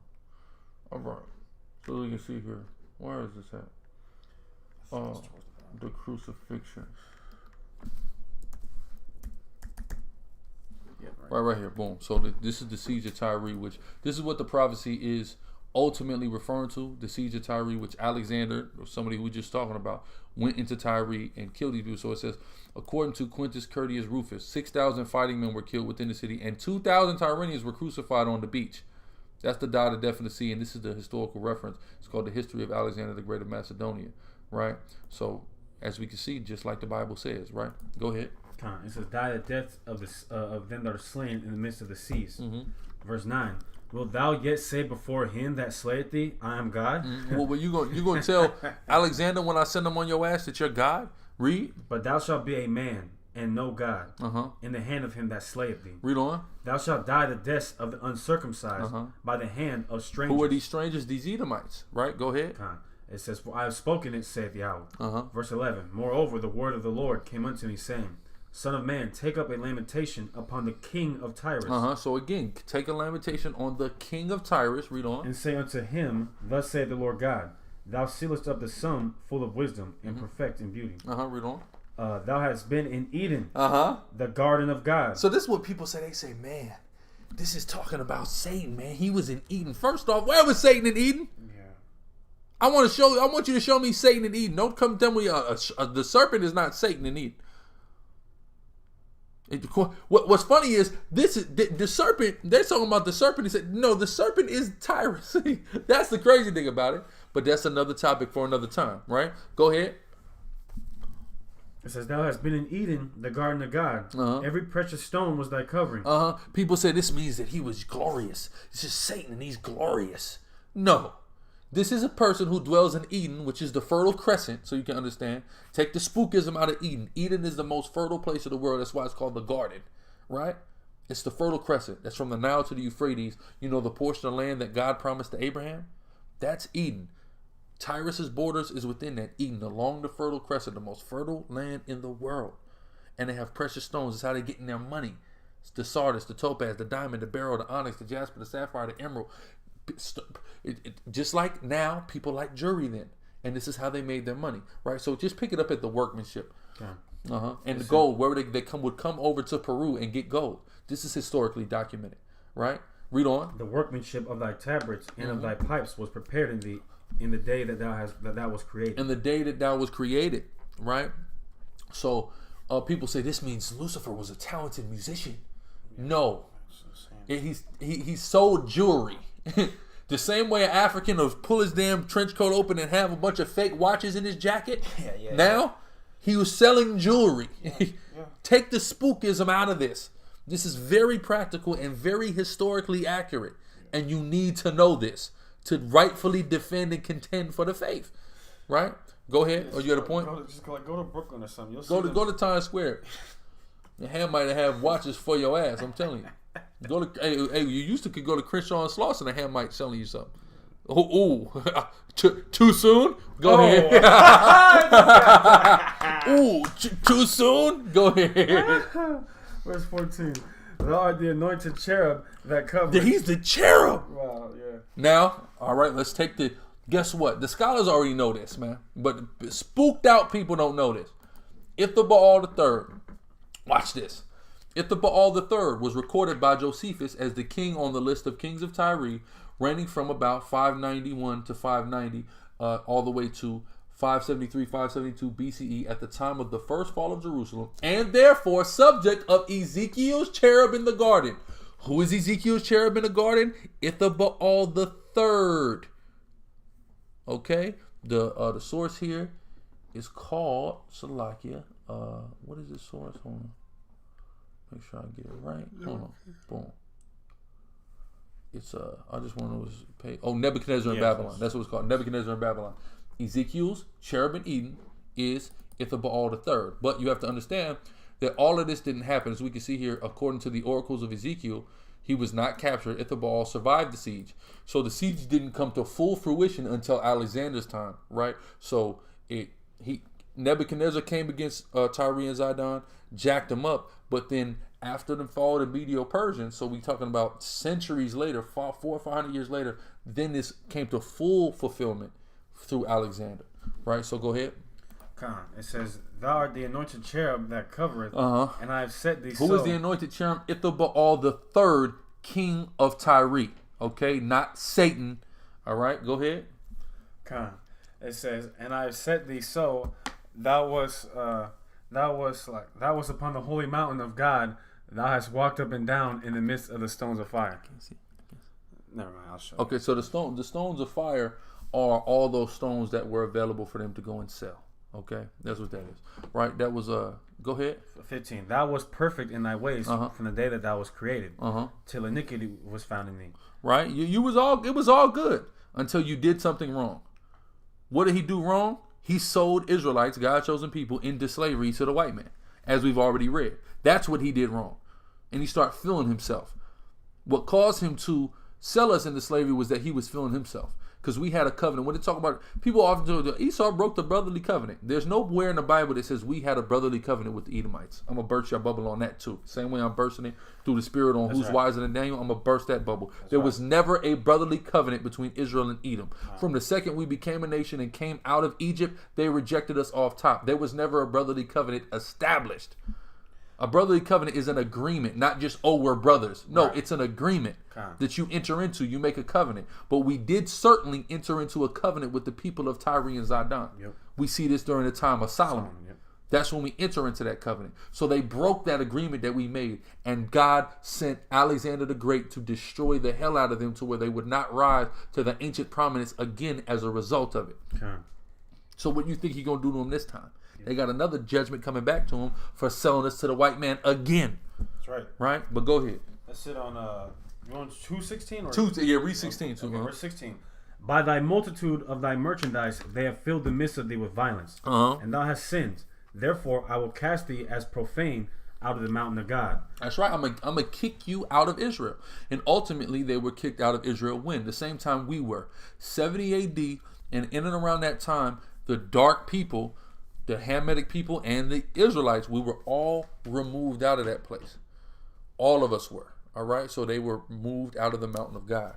Right? So read on. Therefore, I will cast thee as profane out of the mountain of God, and I will destroy thee, O covering cherub, from the midst of the stones of fire. And also, part of the reason why they're called the covering cherub is because as a result of the brotherly covenant that we had with them, they would protect us. They would be our allies in war. So they would that area that would be susceptible to invasion on the coast was protected through their strong army and the various people that they had allied with them. So that's part of the reason why they were a covering cherub in that instance. Where we at? Okay. Boom. What else do I need? I've hit that. Okay, cool. So now let's go to Amos. Let's go to Amos now. We'll read Amos 1:6-8. Go back to Amos 1. This is Amos chapter 1. Excuse me.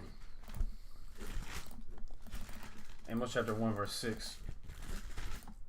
It says, Thus saith Yahweh, for 3 transgressions of Gaza, and for 4, I will not turn away the punishment thereof. So we're moving south of Tyre and Zidon now, and we're going to Gaza. So the people of Gaza, they're Hamitic as well, but they're not Canaanites like the people of Tyre and Zidon. The people of Gaza are the Philistines, right? They have certain capitals down there, Gaza, Ashkelon, Ashdod, etc. So it says for 3 transgressions of Gaza being the capital, right? The same way Israel is referred to just sometimes as Jerusalem, or even now today, you hear people talk and they talk about a country by its capital city. Right? So for 3 transgressions of Gaza and for 4, read on. They do that a lot with Moscow. Yeah, they just call it Moscow, but it's Russia. Or DC. Washington. Yeah, Washington, exactly. Boom. Because they carried away captive the whole captivity to deliver them up to Edom. See that the same way now. Earlier it said, again, 2 times it says that they put us in slavery and delivered us to the Greeks. Now another 2 times, right? In Amos, it's calling them who they actually nationally are, the Edomites. Not by where they live in Greece, but who they actually descend from, Edom. They delivered us up in slavery to Edom. Hamites, co-conspiring with Hamites to sell us in slavery to Edomites. Sounds all too familiar, right? This is in reference to something that happened over 2,000 years ago, but it also happened starting about 400 or 500 years ago. Again, history repeated itself. Read. But I was sending fire on the wall of Gaza, which shall devour the palaces thereof. See, because I'm going to tell you something, right? You have a lot of times where you have these Christians say everything points to Christ, and they're right. The same way that these prophecies of great rulers rose up out of certain nations and conquered other nations and get back on other nations on behalf of the Most High. Yahushua is an ultimate. He's Nebuchadnezzar times 100. He's Alexander times 100. And those things also point to Yahushua, him coming to destroy the nations. But they don't want to talk about that. Yep. But that also points to him, right? Go ahead. No, I mean, I'll bring it up another time. That's fine. It says... Is you going to say the destroyer of the Gentiles? No. Okay. But I will send a fire on the wall of Gaza, which shall devour the palaces thereof. Right. You see, he said he shall send a what? A fire. A fire. A fire on the walls of Gaza. Interesting. Right? Very, very interesting. Go ahead. And I will cut off the inhabitant from Ashdod, and him that holdeth the scepter from Ashkelon. And I will turn mine hand against Ekron, and the remnant of the Philistines shall perish. Salakia. 1 second. Give me 1 second. I gotta get something right.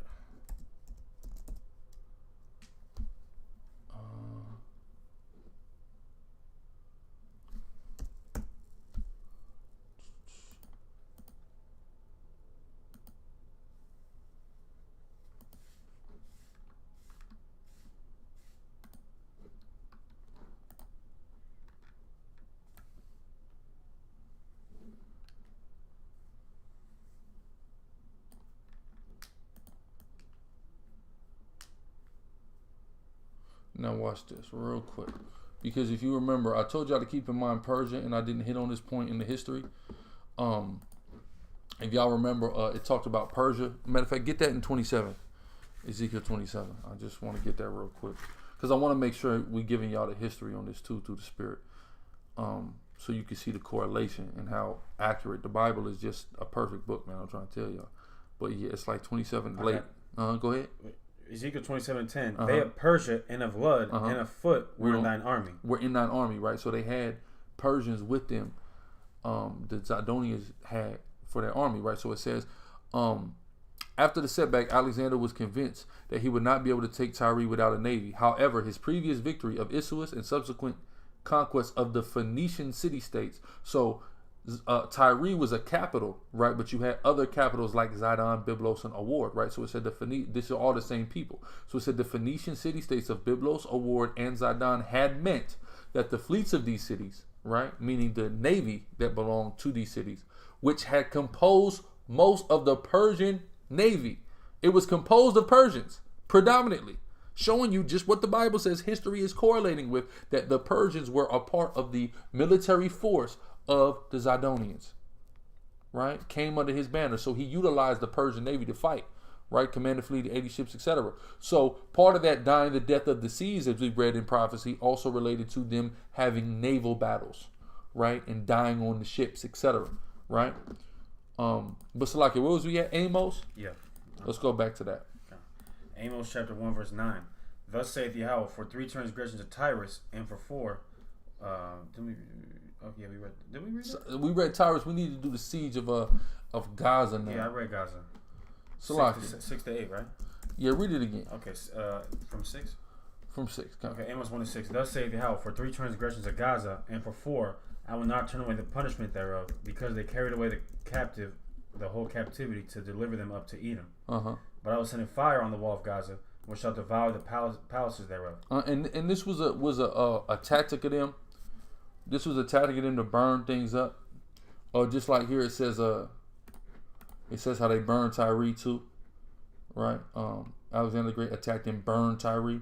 So it's what they do. They used to burn things. Go ahead. It says the white man is a pyromaniac. Yeah. Why they getting ready to blow each other's smithereens with the missiles? Grand arson. Yeah, he's an arsonist. Yeah, this devil, right? Go ahead. It says, and I'll cut off the inhabitant from Ashdod, and him that holdeth the scepter from Ashkelon. I'm gonna cut the ruler off. I'm gonna cut off him that holdeth the scepter from Ashkelon. Keep that in mind. Read on. And I'll turn mine hand against Ekron, and the remnant of the Philistines shall perish, saith Yahweh. Yes, I'm gonna get them people out of there, right? Let's now go to Ezekiel 27 and 3. Right? Ezekiel 27 and 3. This is Ezekiel 27 and 3. And say unto Tyrus, O thou that art situate at the entry of the sea, which art a merchant of the people, for many isles. Thus saith Yahweh, O Tyrus, thou hast said, I am of perfect beauty.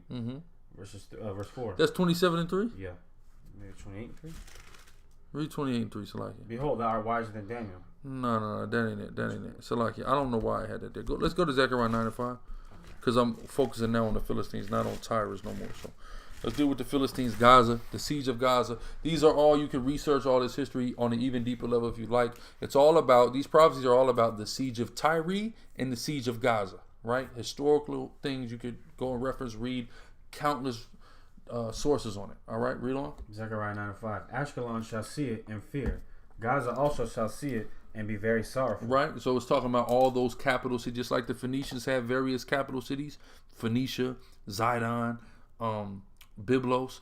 The Philistines got them too: Gaza, Ekron, Ashkelon, and Ashdod. Go ahead. And Ekron for her expectation shall be ashamed. Right, go ahead. And the king shall perish from Gaza, and Ashkelon shall not be inhabited. Right, and Ashkelon, a king shall perish from Gaza, and Ekron shall not be inhabited, right? A king. So watch this. Baptist, right? This was the king, all right? He was a commander, right? They call him a commander, but he was like the governor general, so to speak.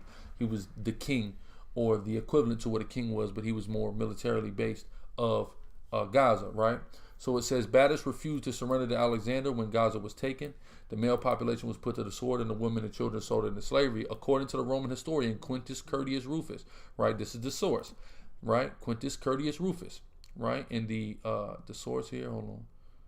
It had it. It's a lot. Roman historian, Histories of Alexander the Great. This is the source, the Histories of Alexander the Great, by one of the most reliable and counted upon Roman historians, Quintus Curtius Rufus.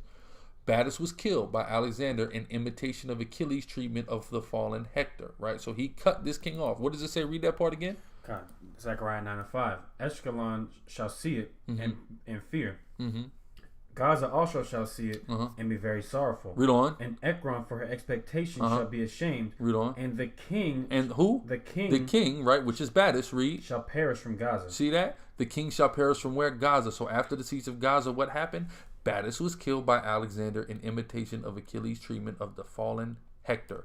A rope was forced through Baptist's ankles, probably between the ankle bone and the Achilles tendon, and Baptist was dragged alive by chariot beneath the walls of the city. Alexander, who admired the courage in his enemies and might have been inclined to show mercy to the brave Persian general, was infuriated at Baptist's refusal to kneel and by the enemy's commander haughty silence and contemptuous manner. Right, so as we can clearly see here, the king was cut off. Just like how the Bible says, history says the same exact thing. So this is why it's important that we research the historical context of these prophecies through the spirit and power of Yahweh B'Shem Yahushua. Stop trying to force fit these things and deal with these things contextually, because what we begin to understand is, man, this Bible has an immense amount of dense historical information in, right? Precept? Yeah, Romans 15:4. Whatsoever things were written aforetime were written for our learning. We can learn from these things. And what we can understand is it was prophecy before it was history. This is history is given us. So when people go, well, what prophecy? What prophecy? Okay, well, let's read this. Did this happen? Did the siege of Gaza happen? Did the siege of Tyrus happen?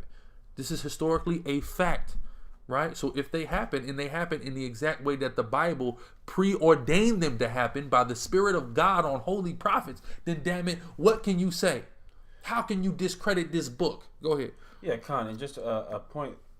A lot of scholars in their when I say scholar, I mean specifically historians, when they do their research on certain ancient kings and things of that nature, a lot of times they use the Bible as their main reference. That's right. You see what I'm saying? So like the Moabites and the Ammonites. Yeah, the Bible is the foremost historical reference. There's no denial whether these people exist because they found archaeological things. Right. But if they want to find out about their history, they got to go to the Bible. And once the Bible stops talking about it, they act like, oh, we don't know what happened to the Moabites. I know what happened. The Bible says they would go east. Yep. So they went east. Yep. And now you have China and Mongolia and Tibet and Taipei and Hong Kong and Taiwan and Korea because of the Moabites. Korea. You know? But, Salaki, that wasn't on your point? Yeah. I mean, okay, let's pick it back up here. Zechariah 9:9, right? And we're going to go all the way to 17. This is Zechariah chapter 9, verse 9. Rejoice greatly, O daughter of Zion. Shout, O daughter of Jerusalem. Behold, thy king cometh unto thee. Thy king is coming. Who is our king? Yahushua, right? Thy king cometh, read. He is just and having salvation lowly. Read on. And riding upon an ass. Riding upon, right? Remember when he rode on that donkey, right? Go ahead. And upon a colt, the foal of an ass. And I will cut off the chariot from Ephraim. We'll cut off the chariot from Ephraim. Read on. And the horse from Jerusalem. What does that mean? We're not going to be going to war after this, when this time is coming, right? Read. And the battle bow shall be cut off. See, that's giving you the context. The chariot, the horse, and the battle bow, meaning we got on chariots that were drawn by horses and shot arrows at people, right? You can read about this in Kings and Chronicles on how war was waged in those ancient times, meaning there's not going to be no need for that anymore. Read. And you shall speak peace unto the heathen. And we shall do what? Speak peace unto the heathen. We shall speak peace after salvation. See, it says the king is coming. Now we're speaking peace to the heathen, not before. People are acting like we need to speak peace to the heathen now. No, it's when we're no longer at war. There's no need for war. Then we speak peace to the heathen. After our kingdom is established by Hamashiach. Read. Yeah, it says, and his dominion shall be from sea to even even to sea. You see that? His dominion shall be. So when Yahushua comes to the earth and conquers it, then we speak peace to the heathen. When his dominion is sea to sea. That hasn't happened yet. Yeah. Read. And from the river even to the ends of the earth. Go ahead. As for thee also, by the blood of thy covenant, I have sent forth thy prisoners out of the pit wherein is no water. The blood of the covenant is Hamashiach Yahushua's blood being shed for our sake. And because of that, we're going to be brought out of slavery here in America. America is the pit where there is no water. That's what that's talking about. Right? Read. It says, verse 12, turn you to the stronghold, ye prisoners of hope. The stronghold is this truth under Hamashiach Yahushua. Right? Read. Even today do I declare that I will render double unto thee. Meaning he's going to give us twice a greater reward versus the hell that we've gone through. Right? Read. When I've bent Judah for me. When I've what? Bent Judah for me. Bent Judah, read. Filled the bow with Ephraim. Go ahead. And raised up thy sons, O Zion. After I raised up your sons, O Zion, read. Against thy sons, O Greece. After the so-called black and Hispanic man is raised up in war against the white man. Yeah. After that, yeah, and we conquer and we have dominion from sea to sea under Hamashiach Yahushua, then we speak peaceable to the heathen, and not a moment sooner. Read. It says, O Greece, and made thee as the sword of a mighty man. You should read through all the way through. Salaki, I need you to go to 17. Okay, you should read that. Okay. Verse 14. And Yahweh shall be seen over them, and his arrows shall go forth as the lightning. Read on. And the Lord God shall blow the trumpet, and shall go with whirlwinds of the south. Meaning it's going to be chariots. It's going to be a magnificent movie level Avenger style battle of us getting on the heathen's ass, man. Go ahead, you got a point? Which is cool because it mentions the chariots in Greece. We read in Maccabees how they saw the chariots. They saw the chariots. They saw that was a prelude to them getting destroyed by the chariots. And there's contemporary historical sources that verify that there was that great apparition of chariots in the sky as well during that time. But go ahead. Verse 15: Yahweh of hosts shall defend them, and they shall devour and subdue with slingstones, and they shall drink and make a noise as through wine. So it says that he's going to raise us up against the white man, and we're going to defeat them valiantly in war, and then we're going to party after we kill thousands of white people. This is biblical prophecy. Go ahead. And make a noise as through wine, and they shall be filled like bowls, and as the corners of the altar. Read on. And Yahweh their God shall save them in that day as the flock of his people. For the record now, what is at the corners of the altar? Blood. Yeah. Right? So go ahead from 16. Yeah, verse 16. And the Lord their God shall save them in that day as the flock of his people, for they shall be as the stones of a crown, lifted up as an ensign upon his land. That's right. So we're going to be lifted up. We're going to be exalted. Going back to the first lesson about us being lifted up and exalted into our proper royal position by Hamashiach Yahushua at the ordainment of the Most High Yahweh. Right? Read on. For how great is his goodness and how great is his beauty.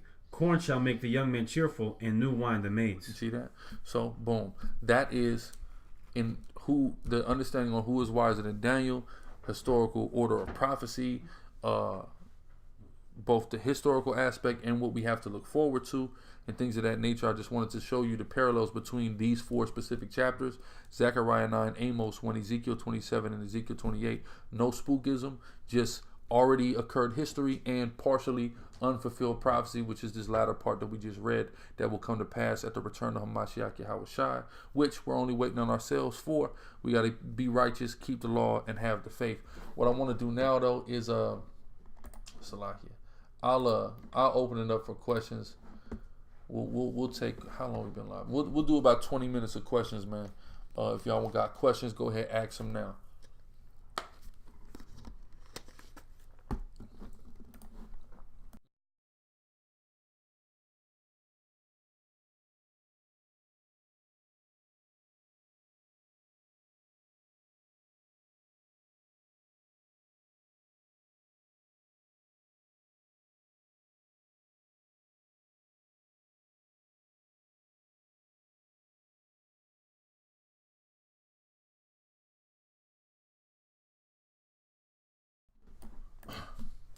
Princess Mugi Yabashim Yawashah Bragatha Wata Wata says.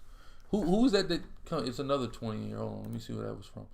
I Reyes, Yahweh Yawashah Bragatha Wata Wata. Yeah, we want to go into these deeper things, but yeah, all praise Yahweh Yawashah, man. Questions, man. Y'all got about 20 minutes, man. Let's do it.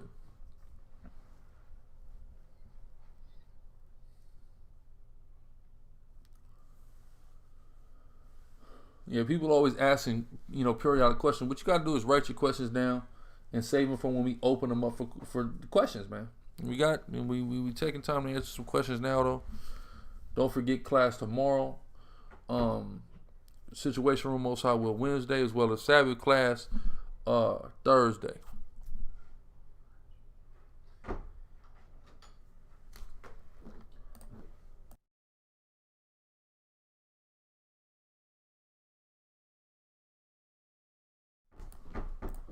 Where we at?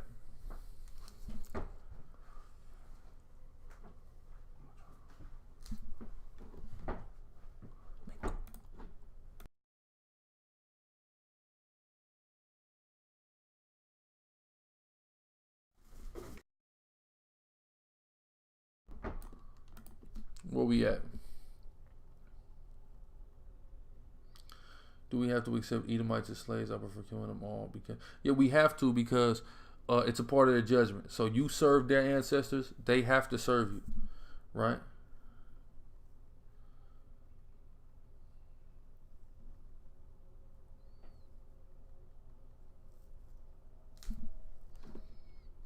Who said? Digital guy, Yahweh Shem Yahweh Shah Barakatah Wata Wata.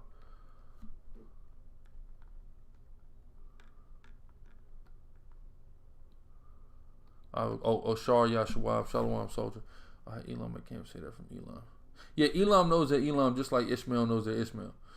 Shalom, I have a question concerning a point you brought out on another topic. Can you explain the short version of the serpent not being saved? There's no short way to put that, brother. We have videos on that. Who is the serpent? The serpent in the garden. Don't we? Hold on, let me make sure.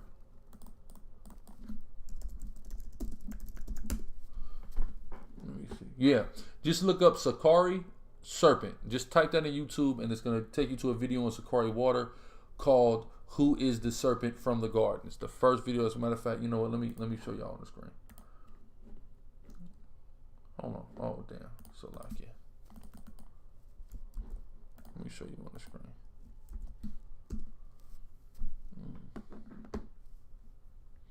Yeah, just literally type in soldier Shah Yashua brother. Who is the serpent from the garden? Boom. Or just type in Sicarii serpent. This will pop up. Who is the serpent from the garden? And we go right into it. Myself and Deacon through the spirit and power of Yahweh Shem Yahweh Shai. So, boom. What else we got?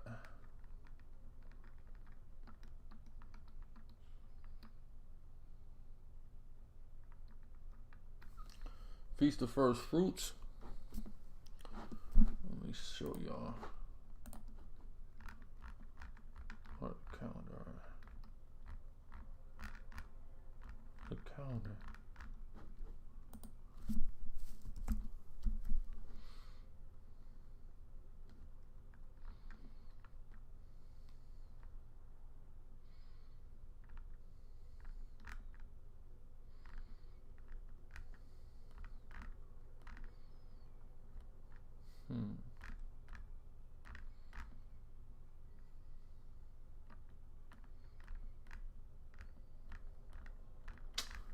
Where's my calendar at? So like it.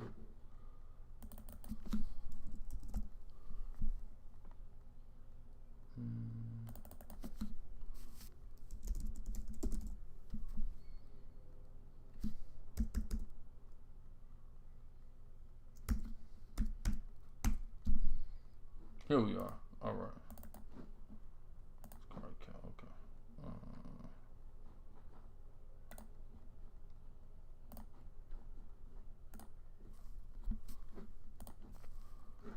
I got y'all right here.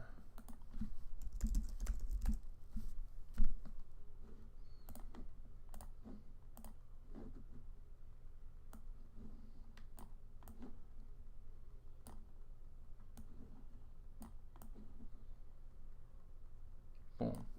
So Feast of First Fruits, July 23rd at even. That's Feast of First Fruits.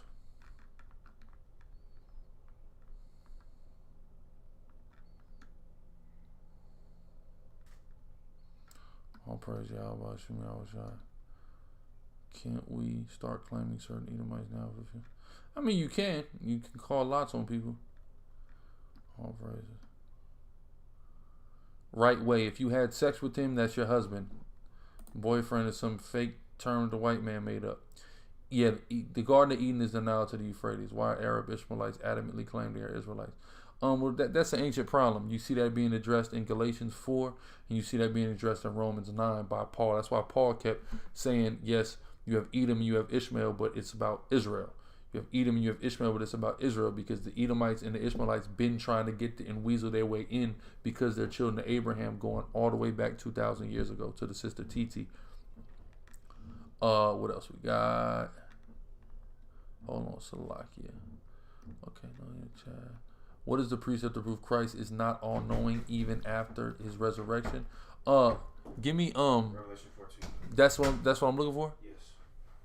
When he gets the word? Yes. Okay, perfect. First and I sickle for that. Yeah, okay, perfect. We'll get you that to prove he's not all knowing even after the resurrection. Yeah, Feast of First Fruits, June the 23rd. Go ahead. Revelation 14 and 15. Mm-hmm. It says, and another angel came out of the temple, crying with a loud voice to him that sat on the cloud. I'm going to read the slide. I'm reading too fast. Revelation 14 and 15. And another angel came out of the temple, crying with a loud voice to him that sat on the cloud. Him that sat on the cloud is Yahushua. Go ahead. Thrust in thy sickle and reap, for the time is come for thee to reap, for the harvest of the earth is ripe. Gets for the harvest of the earth. So he's being told now, oh, it's time. Now go. Yeah. He didn't know it was time. He had to be told. Yeah. Yahweh had to send an angel out to give him this information. So that proves he's not all-knowing even post-resurrection. Bernard Martinez, there is a camp in the Central Valley. I got to find them, though, but there is a camp of, it's a few Sicarii brothers in the Central Valley that have a camp, bro. That's a question, or I might just keep putting on timeout. Hebrew Hammer, you may disagree. Okay, Hebrew Hammer, what's your question, man? Hold on, I gotta keep getting lost. No, yeah, it's June. Feast of First Fruits is June 23rd. You think, let's see. It's praying to the Most High Yahushua, name of Christian doctrine. No, it's not a Christian doctrine, it's biblical. It says, all things you ask in the name of Yahushua shall be given to you. Shalom, O Israel, with all these places to worship being destroyed, that it be known these are initiations of a greater. Yeah, that's right. You're right. Show me right. YT channel. Really gonna be. Will we remember? We will for a time, but we won't forever. Give me that. The meditate terror. It's all right if you don't got it off top. Yeah. I'm gonna show you. We're not gonna always remember what the Edomite did to us, but there we will initially, but there'll come a time where we will meditate. Salakia. Be a time where we'll forget, and I'll read that to you now. Isaiah 33. It says, "Thine heart shall meditate terror," where it's described. Hold on, Salakia.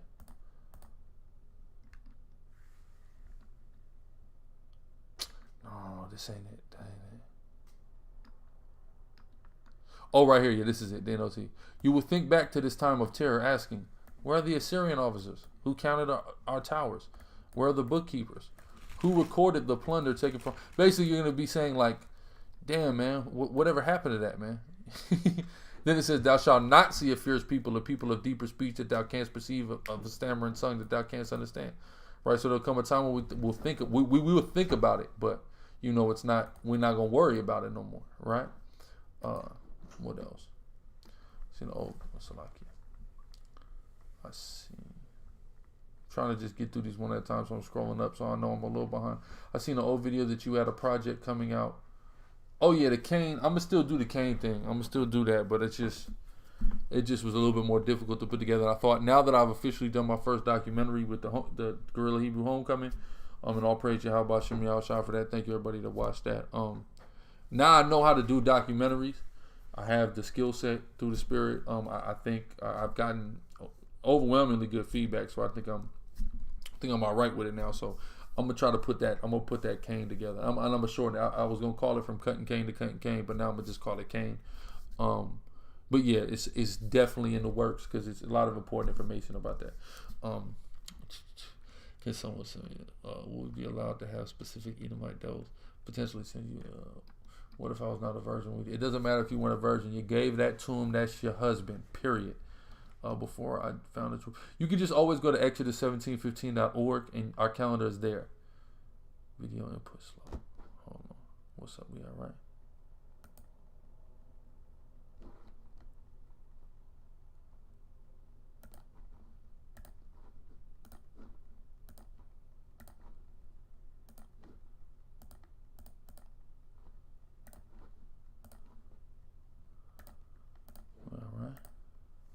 What's up? Y'all can hear us? I'm gonna keep going. Why did it cause Isaac and Rebecca grief when Esau married? Because, man, we wasn't messing with the Canaanites, and that really goes back to the serpent. To be honest, before I found the truth, I used to shave my head with a razor. I just used clippers, no clip. It just still leaves hair. Yeah, as long as you got some hair there and you ain't went bald, you're good. Yeah, different camps are gonna have different calendars, so you know, figure out who you want to follow as far as that goes and follow them. Salakia.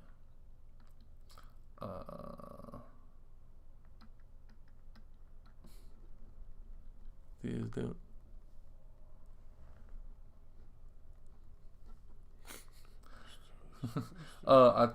all praise Yahweh Shemiah Shah IS Nation.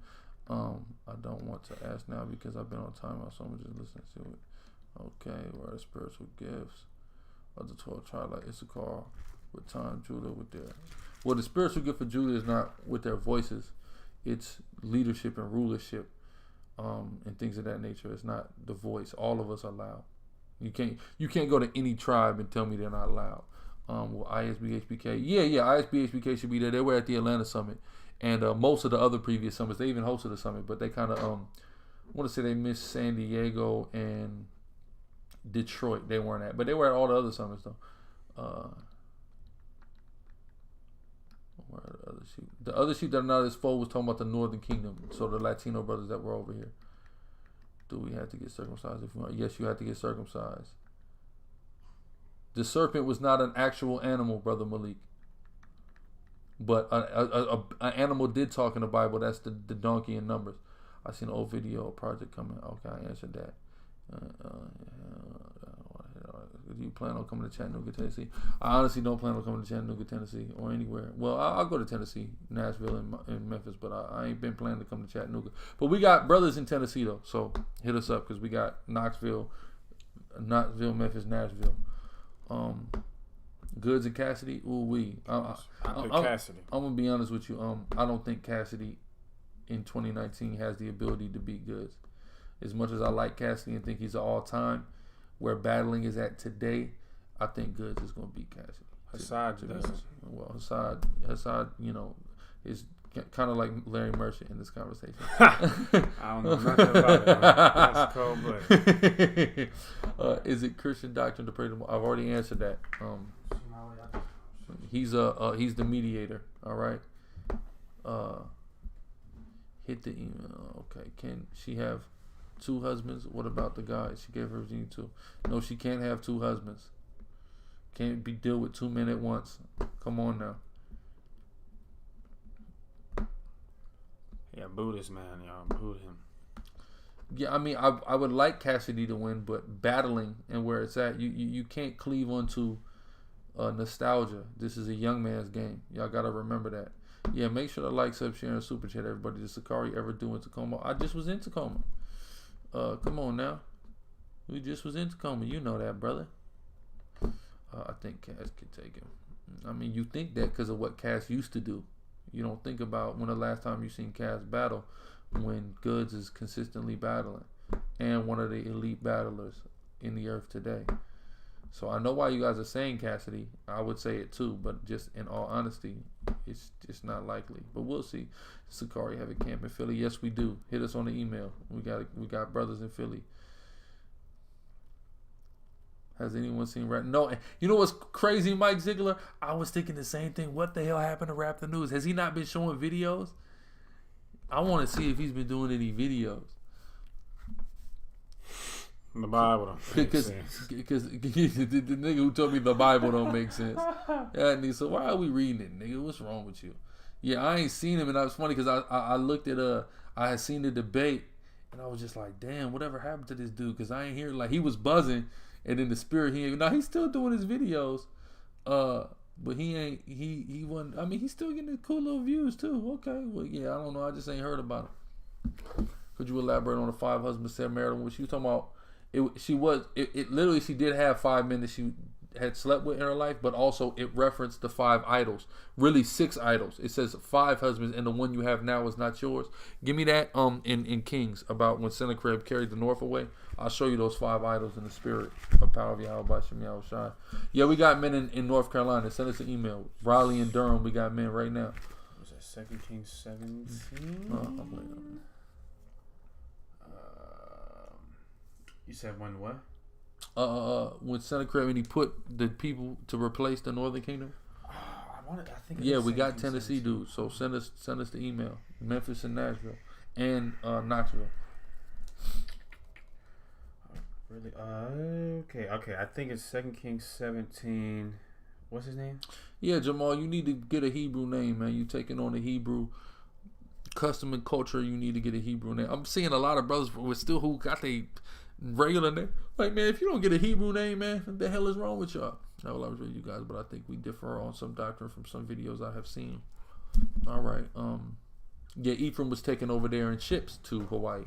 Right? Come on, you ain't got it? Okay. It's here. It's right here, man. 2 Kings 17. First Kings. Yeah, it's right here. Well, you got it. You're looking at it. Okay, I thought so. I was just making sure. You're looking at it, brother. Where we at? Is it over here? Yeah, it's like this one over here, right? Yeah, it's right here. Let's go to where for? Okay, yeah. Read verse 29. Read 29. All right, go ahead. My bad. I just want to make sure. 2 Kings 17 and 29. Howbeit every nation made gods of their own, and put them in the houses of the high places. These are the idols that they made when they went into Samaria. Go ahead. Which the Samaritans had made, every nation in their cities wherein they dwelt. And the men of Babylon made Succoth-Benoth, and the men of Cuth. No, Succoth-Benoth is a woman, so that's not a husband idol, right? Read. And the men of Cuth made Nergal. Nergal, idol. Read. And the men of Hamath made Ashima. And the Avites made Nabaz. There's 3. Go ahead. And Tartak. And the Serverites burnt their children in fire to Adrammelech. That's 5. Go ahead. And Amenemelech, the gods of Sepharvaim. Hold on.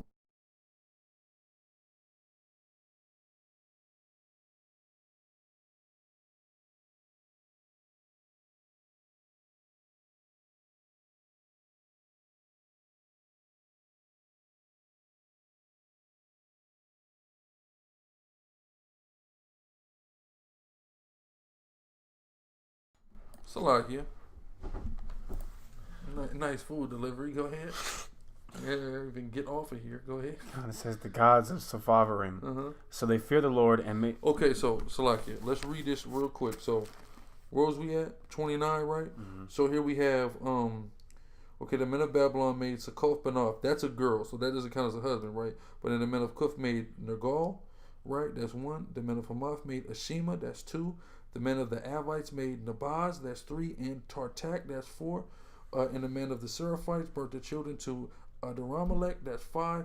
And Anamelech, the god of the seraphim, so that's 6, right? Remember, she had 5, and the one she had was not hers, that's 6. The same way they had 6 male idols that they set up in Samaria. So that's what it was a spiritual reference to, not just a reference to her whoredom.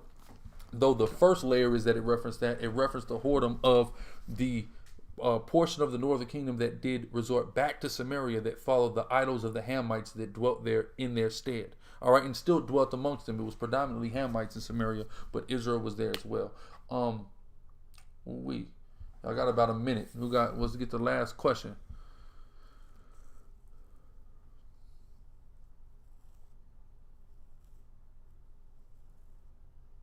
All praises to our Yahshua. That's how it should go. Just like that.